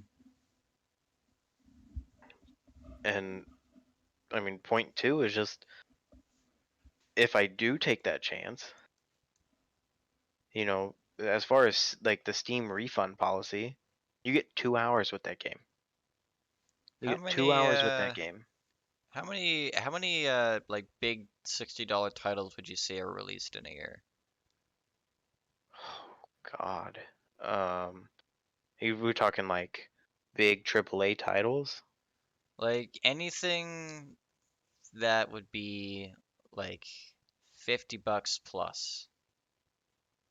Like big, of like of that advertised AAA of that Rockstar like games, of like the anything. 7,000 that were released in 2017, I would say probably 2,500. It's 2,500. So that's, I mean, if you were to buy all of them full price, you're gonna fucking go bankrupt real soon. Oh, yeah, I'm You sure. just you literally it is Actually, you know what? No, I'll decrease that number. Probably 1,000 of them. But even then even that's still, a still like, thousand times that's 60 grand. yeah. I mean, U.S. That's like a fucking mansion in Canada land. Yeah. Like legit though, to support your own gaming hobby or career, some people made a career out of playing video games, you're spending a lot of Now, money on new now games. I will say too, is that of those 1,000 games, the average consumer is only going to play three. But True.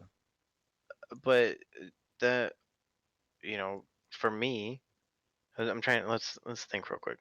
Last year, 2018, what games did I buy at full price? I bought um I bought the Call of Duty game at full price. And I bought Fallout 76. Both of those games, I did not get my money's worth on either of them. Hmm. I tend to justify the purchase of a video game by how many hours of that game I played. Yeah. I think the I think, only big purchase I made that was like full price when it came out was Red Dead Redemption 2. I played through it once and I haven't touched it since. yeah. And like it, See, don't get me I wrong, never it's a played, good I never game. It's a played Red superb Dead game, 2 but like, because I didn't want to buy it on PlayStation. yeah. I wanna I get it just on want to PC, get but it it on just hasn't Steam fucking come out when it yet. fucking comes out on PC. 5 years later. Yeah, no shit. Well, it took like 3 fucking years for Grand Theft Auto to come to PC. Yeah. However, I bought that game like 4 times. I know, right? Fuck. Bought it Rockstar's on making a killing with 360, that.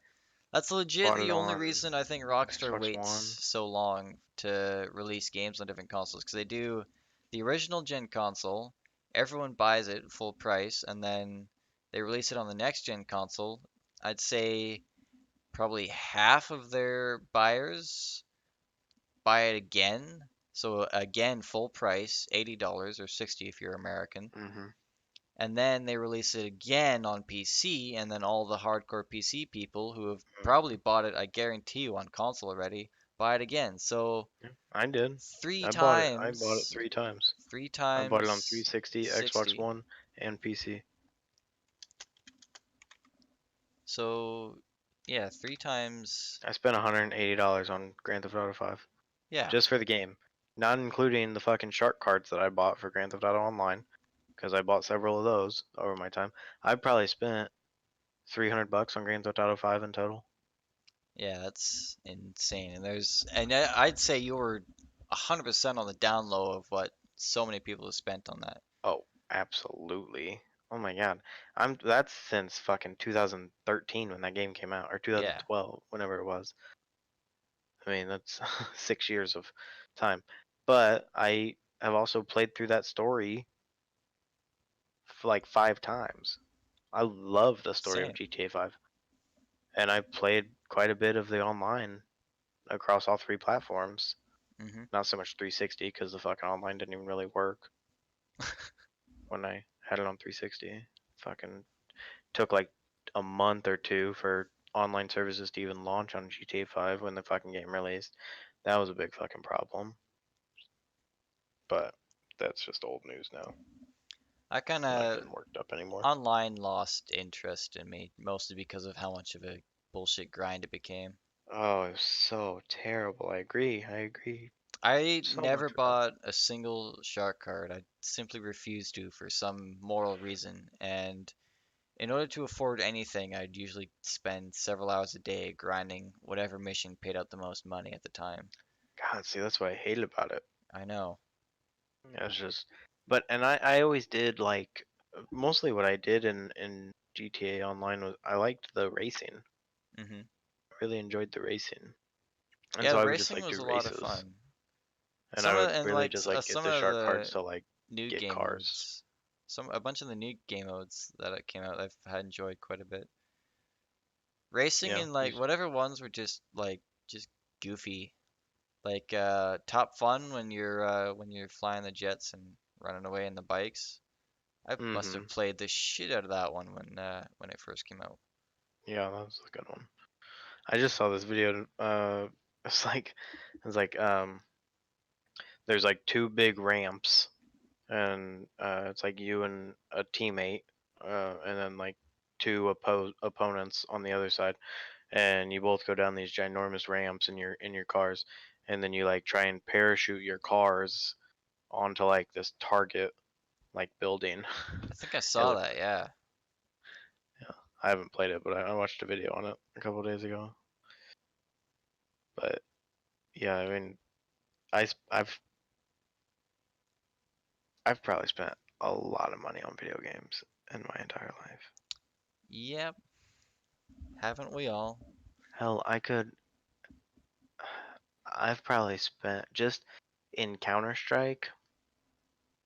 Let's see. Let's see if I can pull up my how much money I've spent in Counter Strike. Um, where's my trade-in cards at on Steam? I've probably spent several $100s on Train Simulator alone.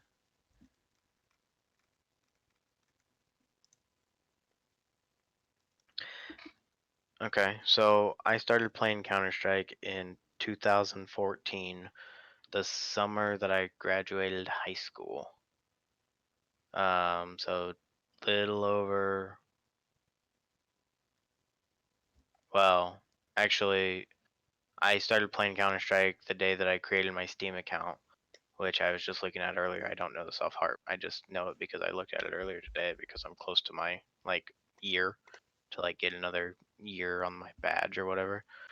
So July 10th would have been when I purchased Counter Strike Global Offensive, July 10th, 2014. In almost 5 years, how much money do you think I've spent um, on like additional content for Counter Strike Global Offensive? 2 grand.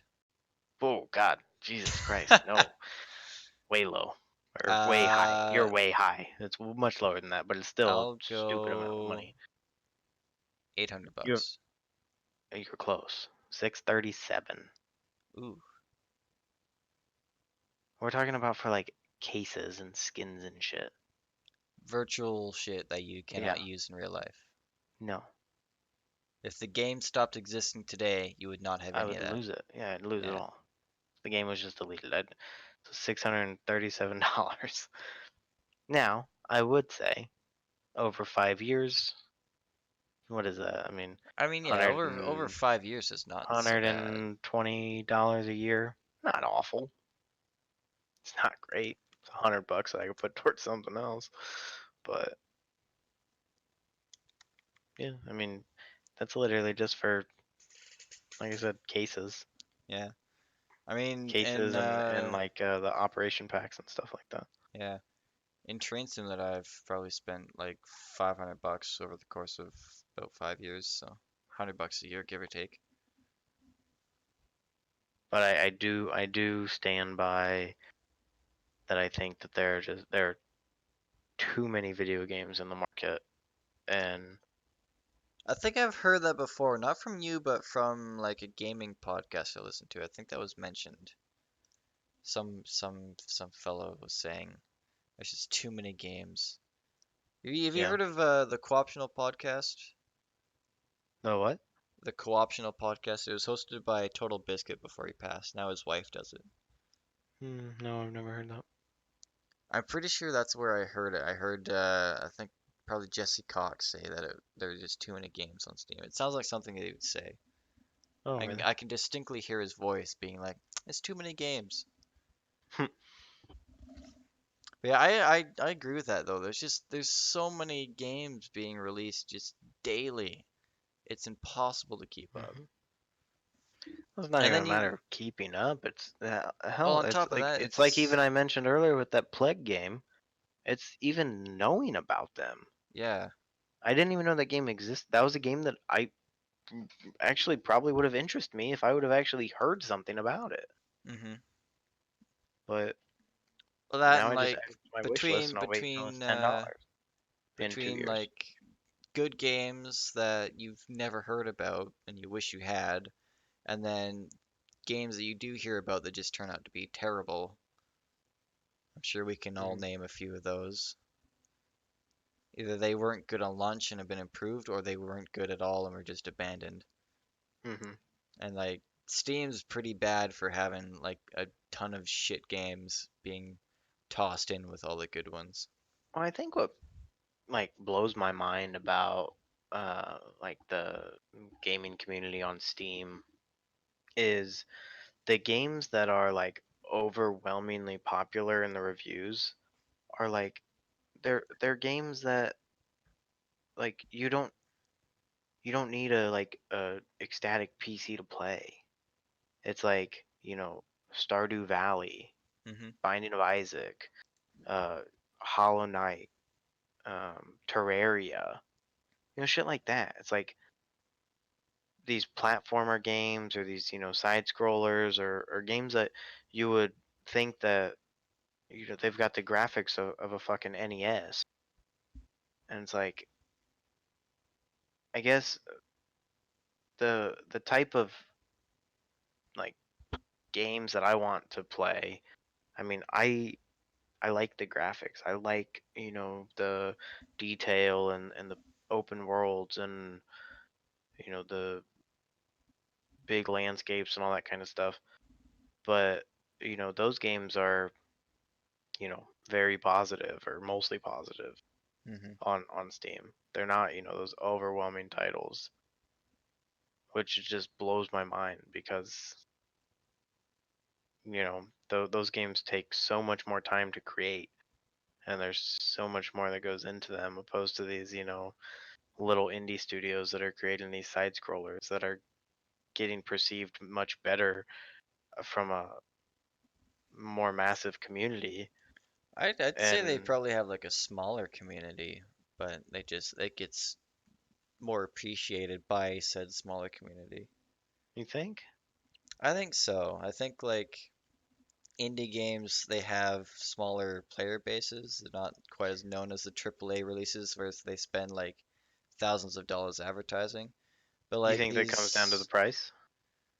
price and I think just like you mentioned how like the like Terraria and stuff like that run on pretty much like any computer. I think it's just Hmm. more they're available to a wider audience because of its availability, I think, The being lack of on restriction in Steam and the hardware. lack of restriction. Right. Like anybody Yeah, I can agree with play that. most of these indie titles can play on like any machine, so anybody can play them. Anyone can, and they leave a positive review and stuff like that. So, Oh, for sure. No, I definitely agree with that. I mean, hell, I've got Steam pulled up on my computer right now, and two games that stick out. I mean, we're just talking about prices. Um, Just Cause 4 came out last year, and Stardew Valley came out uh, 2 or 3 years ago, I think. hmm Um, and Stardew Valley is overwhelmingly positive. Just Cause 4 is mostly negative. Stardew Valley has 136,000 reviews on Steam, and Just Cause 4 has 6,600 reviews on Steam. Stardew Valley's MSRP at release was $14.99. Just Cause 4 was $59.99. So, I mean, just cause maybe 4, I think definitely didn't land very well with people. no. So maybe they should have reevaluated that $60 price tag. I Because don't know. now the damn game Even on on sale, sale is 60% off. Yeah, $23.99. yeah. That's still $24 for a game that is being reviewed as mostly negative on Steam. So you're still taking a shot at whether or not you would like the game. And 24 bucks is, that's a case of beer. That's a good chunk of change. And I can tell you that even a shitty case of beer is a hell of a lot better than a shitty video game.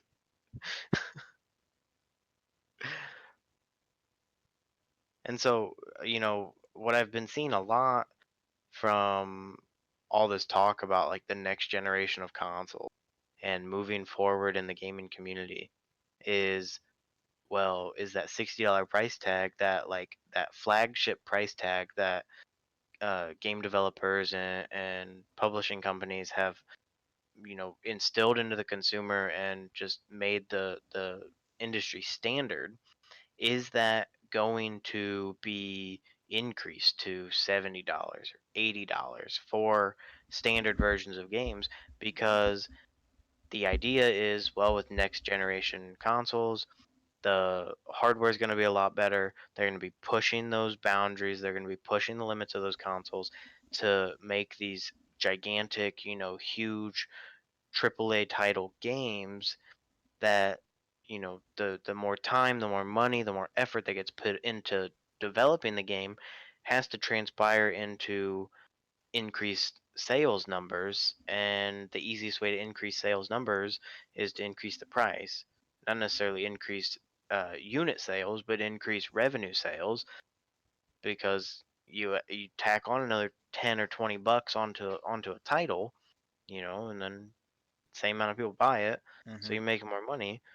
But I feel that if the gaming industry tries to create a new industry standard by increasing that $60 price tag higher, I mean, I don't think it works out well for game developers, especially when you have these indie developers every single day throwing their products up on Steam, throwing their products on Kickstarter or Amazon or whatnot for 15, 20 bucks, and those games are being perceived fucking 1,000 times better than those big AAA titles that are coming at you with that 59.99 price tag. I I mean, think it's insane.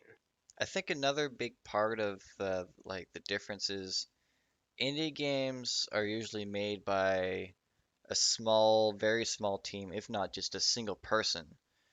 Yeah. And more often than not, it's a passion project between these people. They put in more time and more effort into making it good to their standard, and they make it the game because they like video games. Meanwhile, uh, AAA Yeah, but they still need to developers, make money.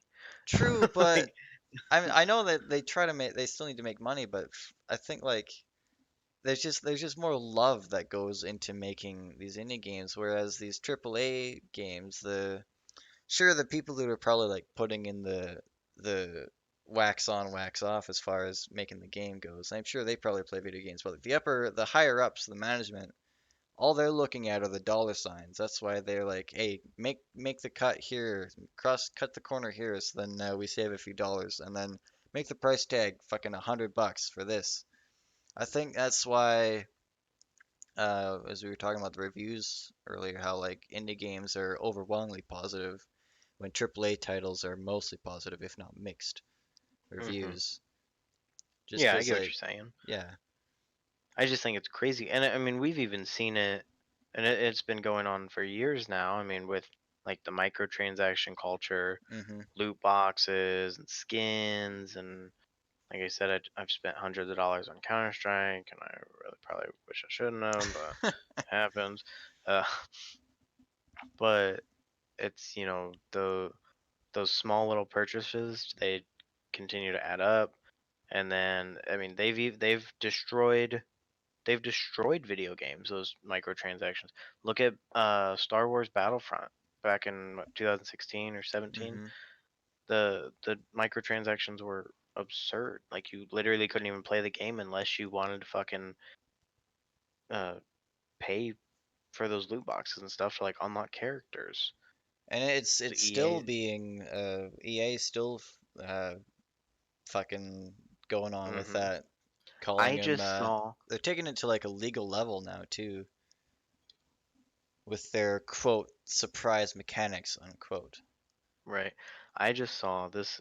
I don't know if you read anything about this, but I just saw a video talking about how in NBA 2K19 there is a 60-second unskippable ad in the loading screen. Why? Money. It's fucking AIDS. So you spent $60 on a game. Well, and then in the 2K series is one of those games where they have the $60 option, the $80 option, and like the $120 option. Right. So, you could have spent $100+ on this game already just to get in. Your loading screen is done and over with in 5 to 10 seconds, but you got to sit there for another 50 seconds and watch a fucking ad play before you can actually go and play your game. Like Right. every loading screen. I saw this was a while ago, but I saw uh someone playing a game on Steam, and it was I think it was a free to play mobile game port, but Hmm. it would advertise other games made by the same developers, and if you bought, oh no, if you played the game, then you would it's one of those types of games where like you earn, a coin or whatever to spend on the thing. Hmm. You earn coins to make Right, stuff right, right. happen, and Kind of then like it's got the, Clash Clans or something. yeah, and then the Yeah. microtransactions is just buying these coins so you can make the game happen faster. I think it was you could earn one coin or like a handful of coins by playing other games made by the same developers, and they all had like the same sort of deal. So it was like not only were you playing one game, you were being advertised to play other games to play this one game faster, and it's like a big fucking circle jerk of grinding to, I don't know, finish Right. the game or some dumb shit like that. But But it's you like, said that was a free to play game, right? yeah, it's your So typical I'm mobile not free bitching to about that play then. where like, I don't know. In It's free to this play weird games, I thing with get free to it. play games where they're not really free when it comes to the whole microtransaction thing. It's like, yeah, you could play it for free and not worry about the microtransactions because they're quote optional unquote. But I mean, they are. in I I know I they think I are. think it'd be different if you were paying an upfront price and then they wanted to add those, like if those game mechanics were in there after that hmm upfront price. I think I would have a bigger problem with that. But like, I mean, I've been playing But Clash of like Clans for years, and if I've it's never at the I've point never felt where obligated to like have to buy things. Yeah. Granted, my stuff isn't like as good as, you know, the people that do spend the money, but like you can still achieve those, things in the mobile games, without, buying the coins or the gems or whatever. And Well, let's look at it like this. If let's say Grand Theft Auto Online was completely free, it was free to play, but it still had exactly how it is with the grinding missions and the shark cards. Would the shark cards be justified because the game is free? yes, I think the shark cards would be better justified than can than how it is currently, where the game is still hidden behind a $60 paywall Hmm. just to play the game, and then they add those supplemental, um, shark cards to it. So it's like keeping I in wouldn't mind, even like, I in order wouldn't to afford even anything in GTA Online, you either spend $100 on a $10 million shark card, or you grind for 3 weeks. Yeah, so I wouldn't even have as many gripes with GTA Online if, um I wouldn't, or let me rephrase that, or let me start over. I wouldn't have as many gripes with the shark cards if it wasn't as grindy today. Because Exactly. then you could just think of the shark cards as like, well, if you took into account, so say typical grind to get $10 million in GTA is 3 weeks. Um, if that grind was 1 week, then opposed to the 3 weeks, but they gave you the option to just buy it, Hmm. I would be more okay with it then. But if GTA Online was a completely free to play game and it was just as grindy as it is now, took you 3 weeks to get 10 mil, and they wanted to put those shark cards in there to just buy, to just get it fast and do whatever, fine. It's free to play. I mean, they have to make that money somehow. For sure. So, But I mean, like, I don't know. I feel like there's better ways to do that that makes the game still fun and still playable. Like the point of the gameplay comes from doing the missions and races and all that stuff. But then you just, I don't know, you skip out on that, buy a shark card or two, and fuck up a whole online server, I guess. right. I don't know. I just like certain free to play games where there's just the game grinds to a halt if you don't buy the thing. It just kind of feels like they're forcing you to pay for something that you don't really want to pay for. Hmm. I don't know, maybe that's just me. But like, I don't know. It's a weird thing. Right. No, and I totally agree. I mean, it sucks that game developers are putting these, gigantic like paywalls in a sense on top of their already expensive games. Hmm.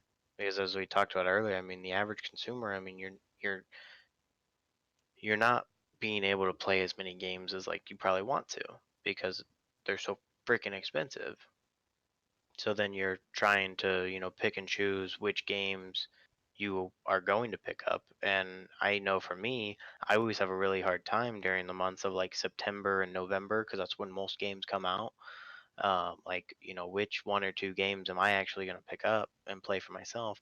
But then do I actually want to take the chance on getting that game at full price if For there's a sure. possibility of being let down? So, I mean, it sucks, but that's just like life with video games. Hmm. And then there's the argument that video games are expensive to make, which I don't know how I feel about that, but like there are some really good games that were made just off of like some regular guy's paycheck. You don't need, you know, $10 million to make a video game. Right. So I feel like as far as game development goes, a $60 price tag is not necessary to profit off of your game. I think like the only reason it's expensive to begin with is because these companies go all out on designing their game engines, and then they have like a team of 100, 200 people to pay. And then they pay so much for like marketing and stuff. So really the price tag, I guess, just depends on uh, how much you put in, how much work you put into the video game.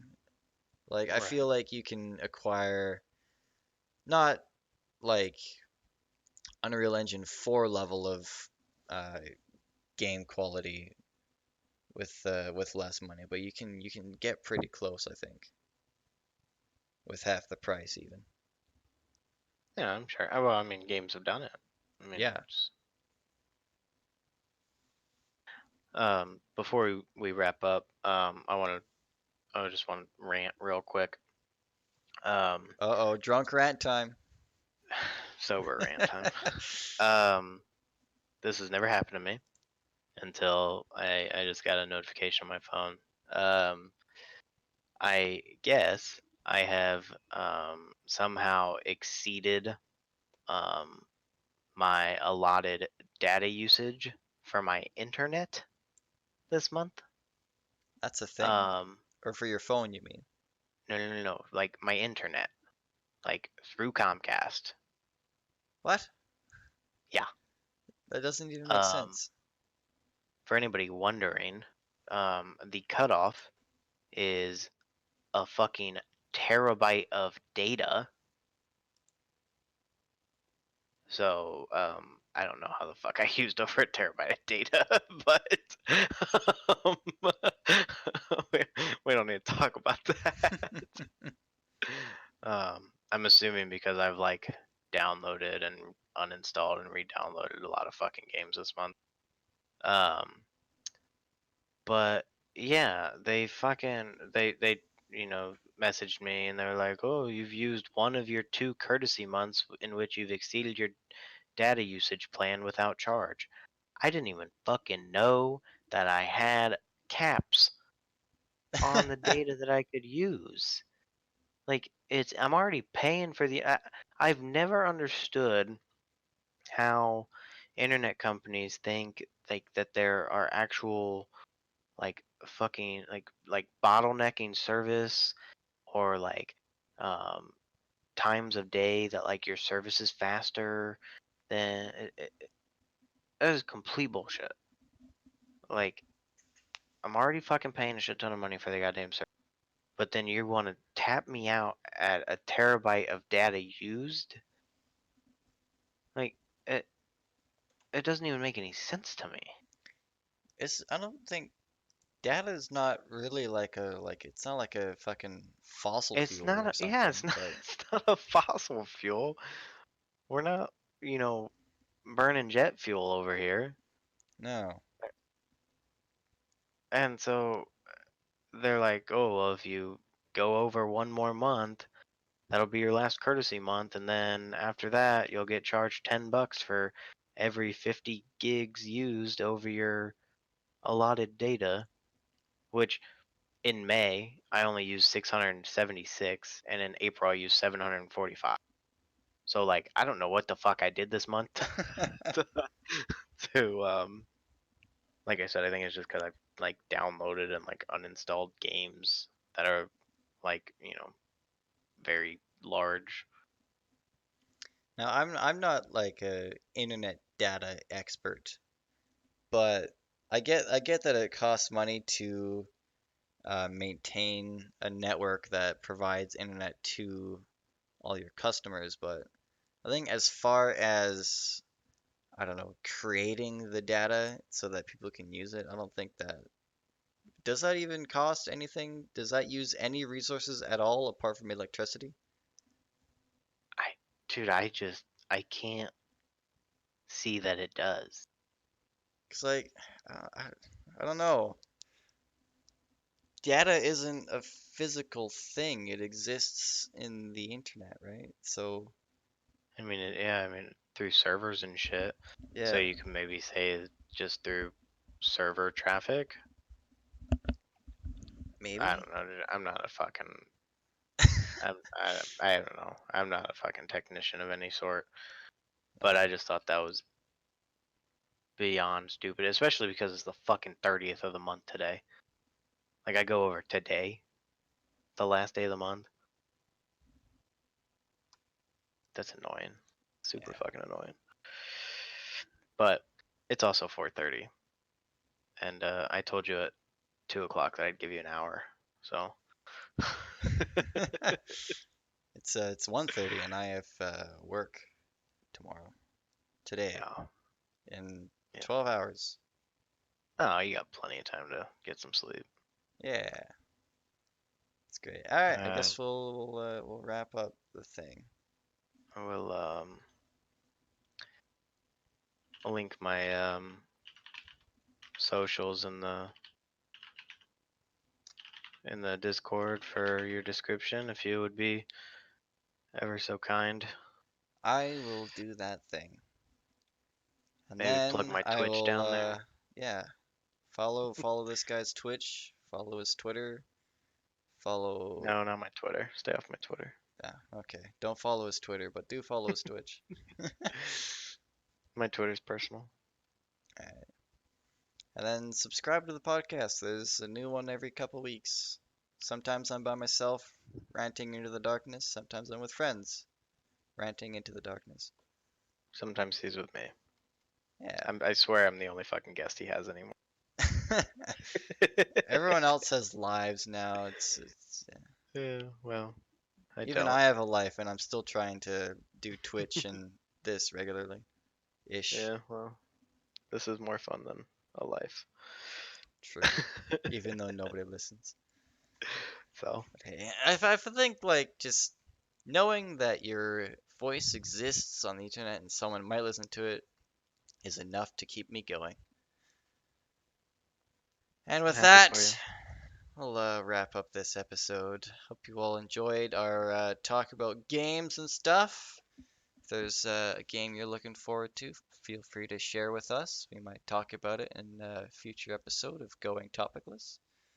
I've been Devin Pearson, otherwise known as Caesar Dipper, joined today by my lovely friend Cameron, otherwise known as Gandhi. We'll see you all next time. Peace. That concludes this episode of Going Topicless. If you enjoyed it, feel free to give it a like and share with your friends. You can also follow the socials linked in the description to stay up to date on future episodes and ask any questions you might have for me and my guests. We'll see you next time on Going Topicless.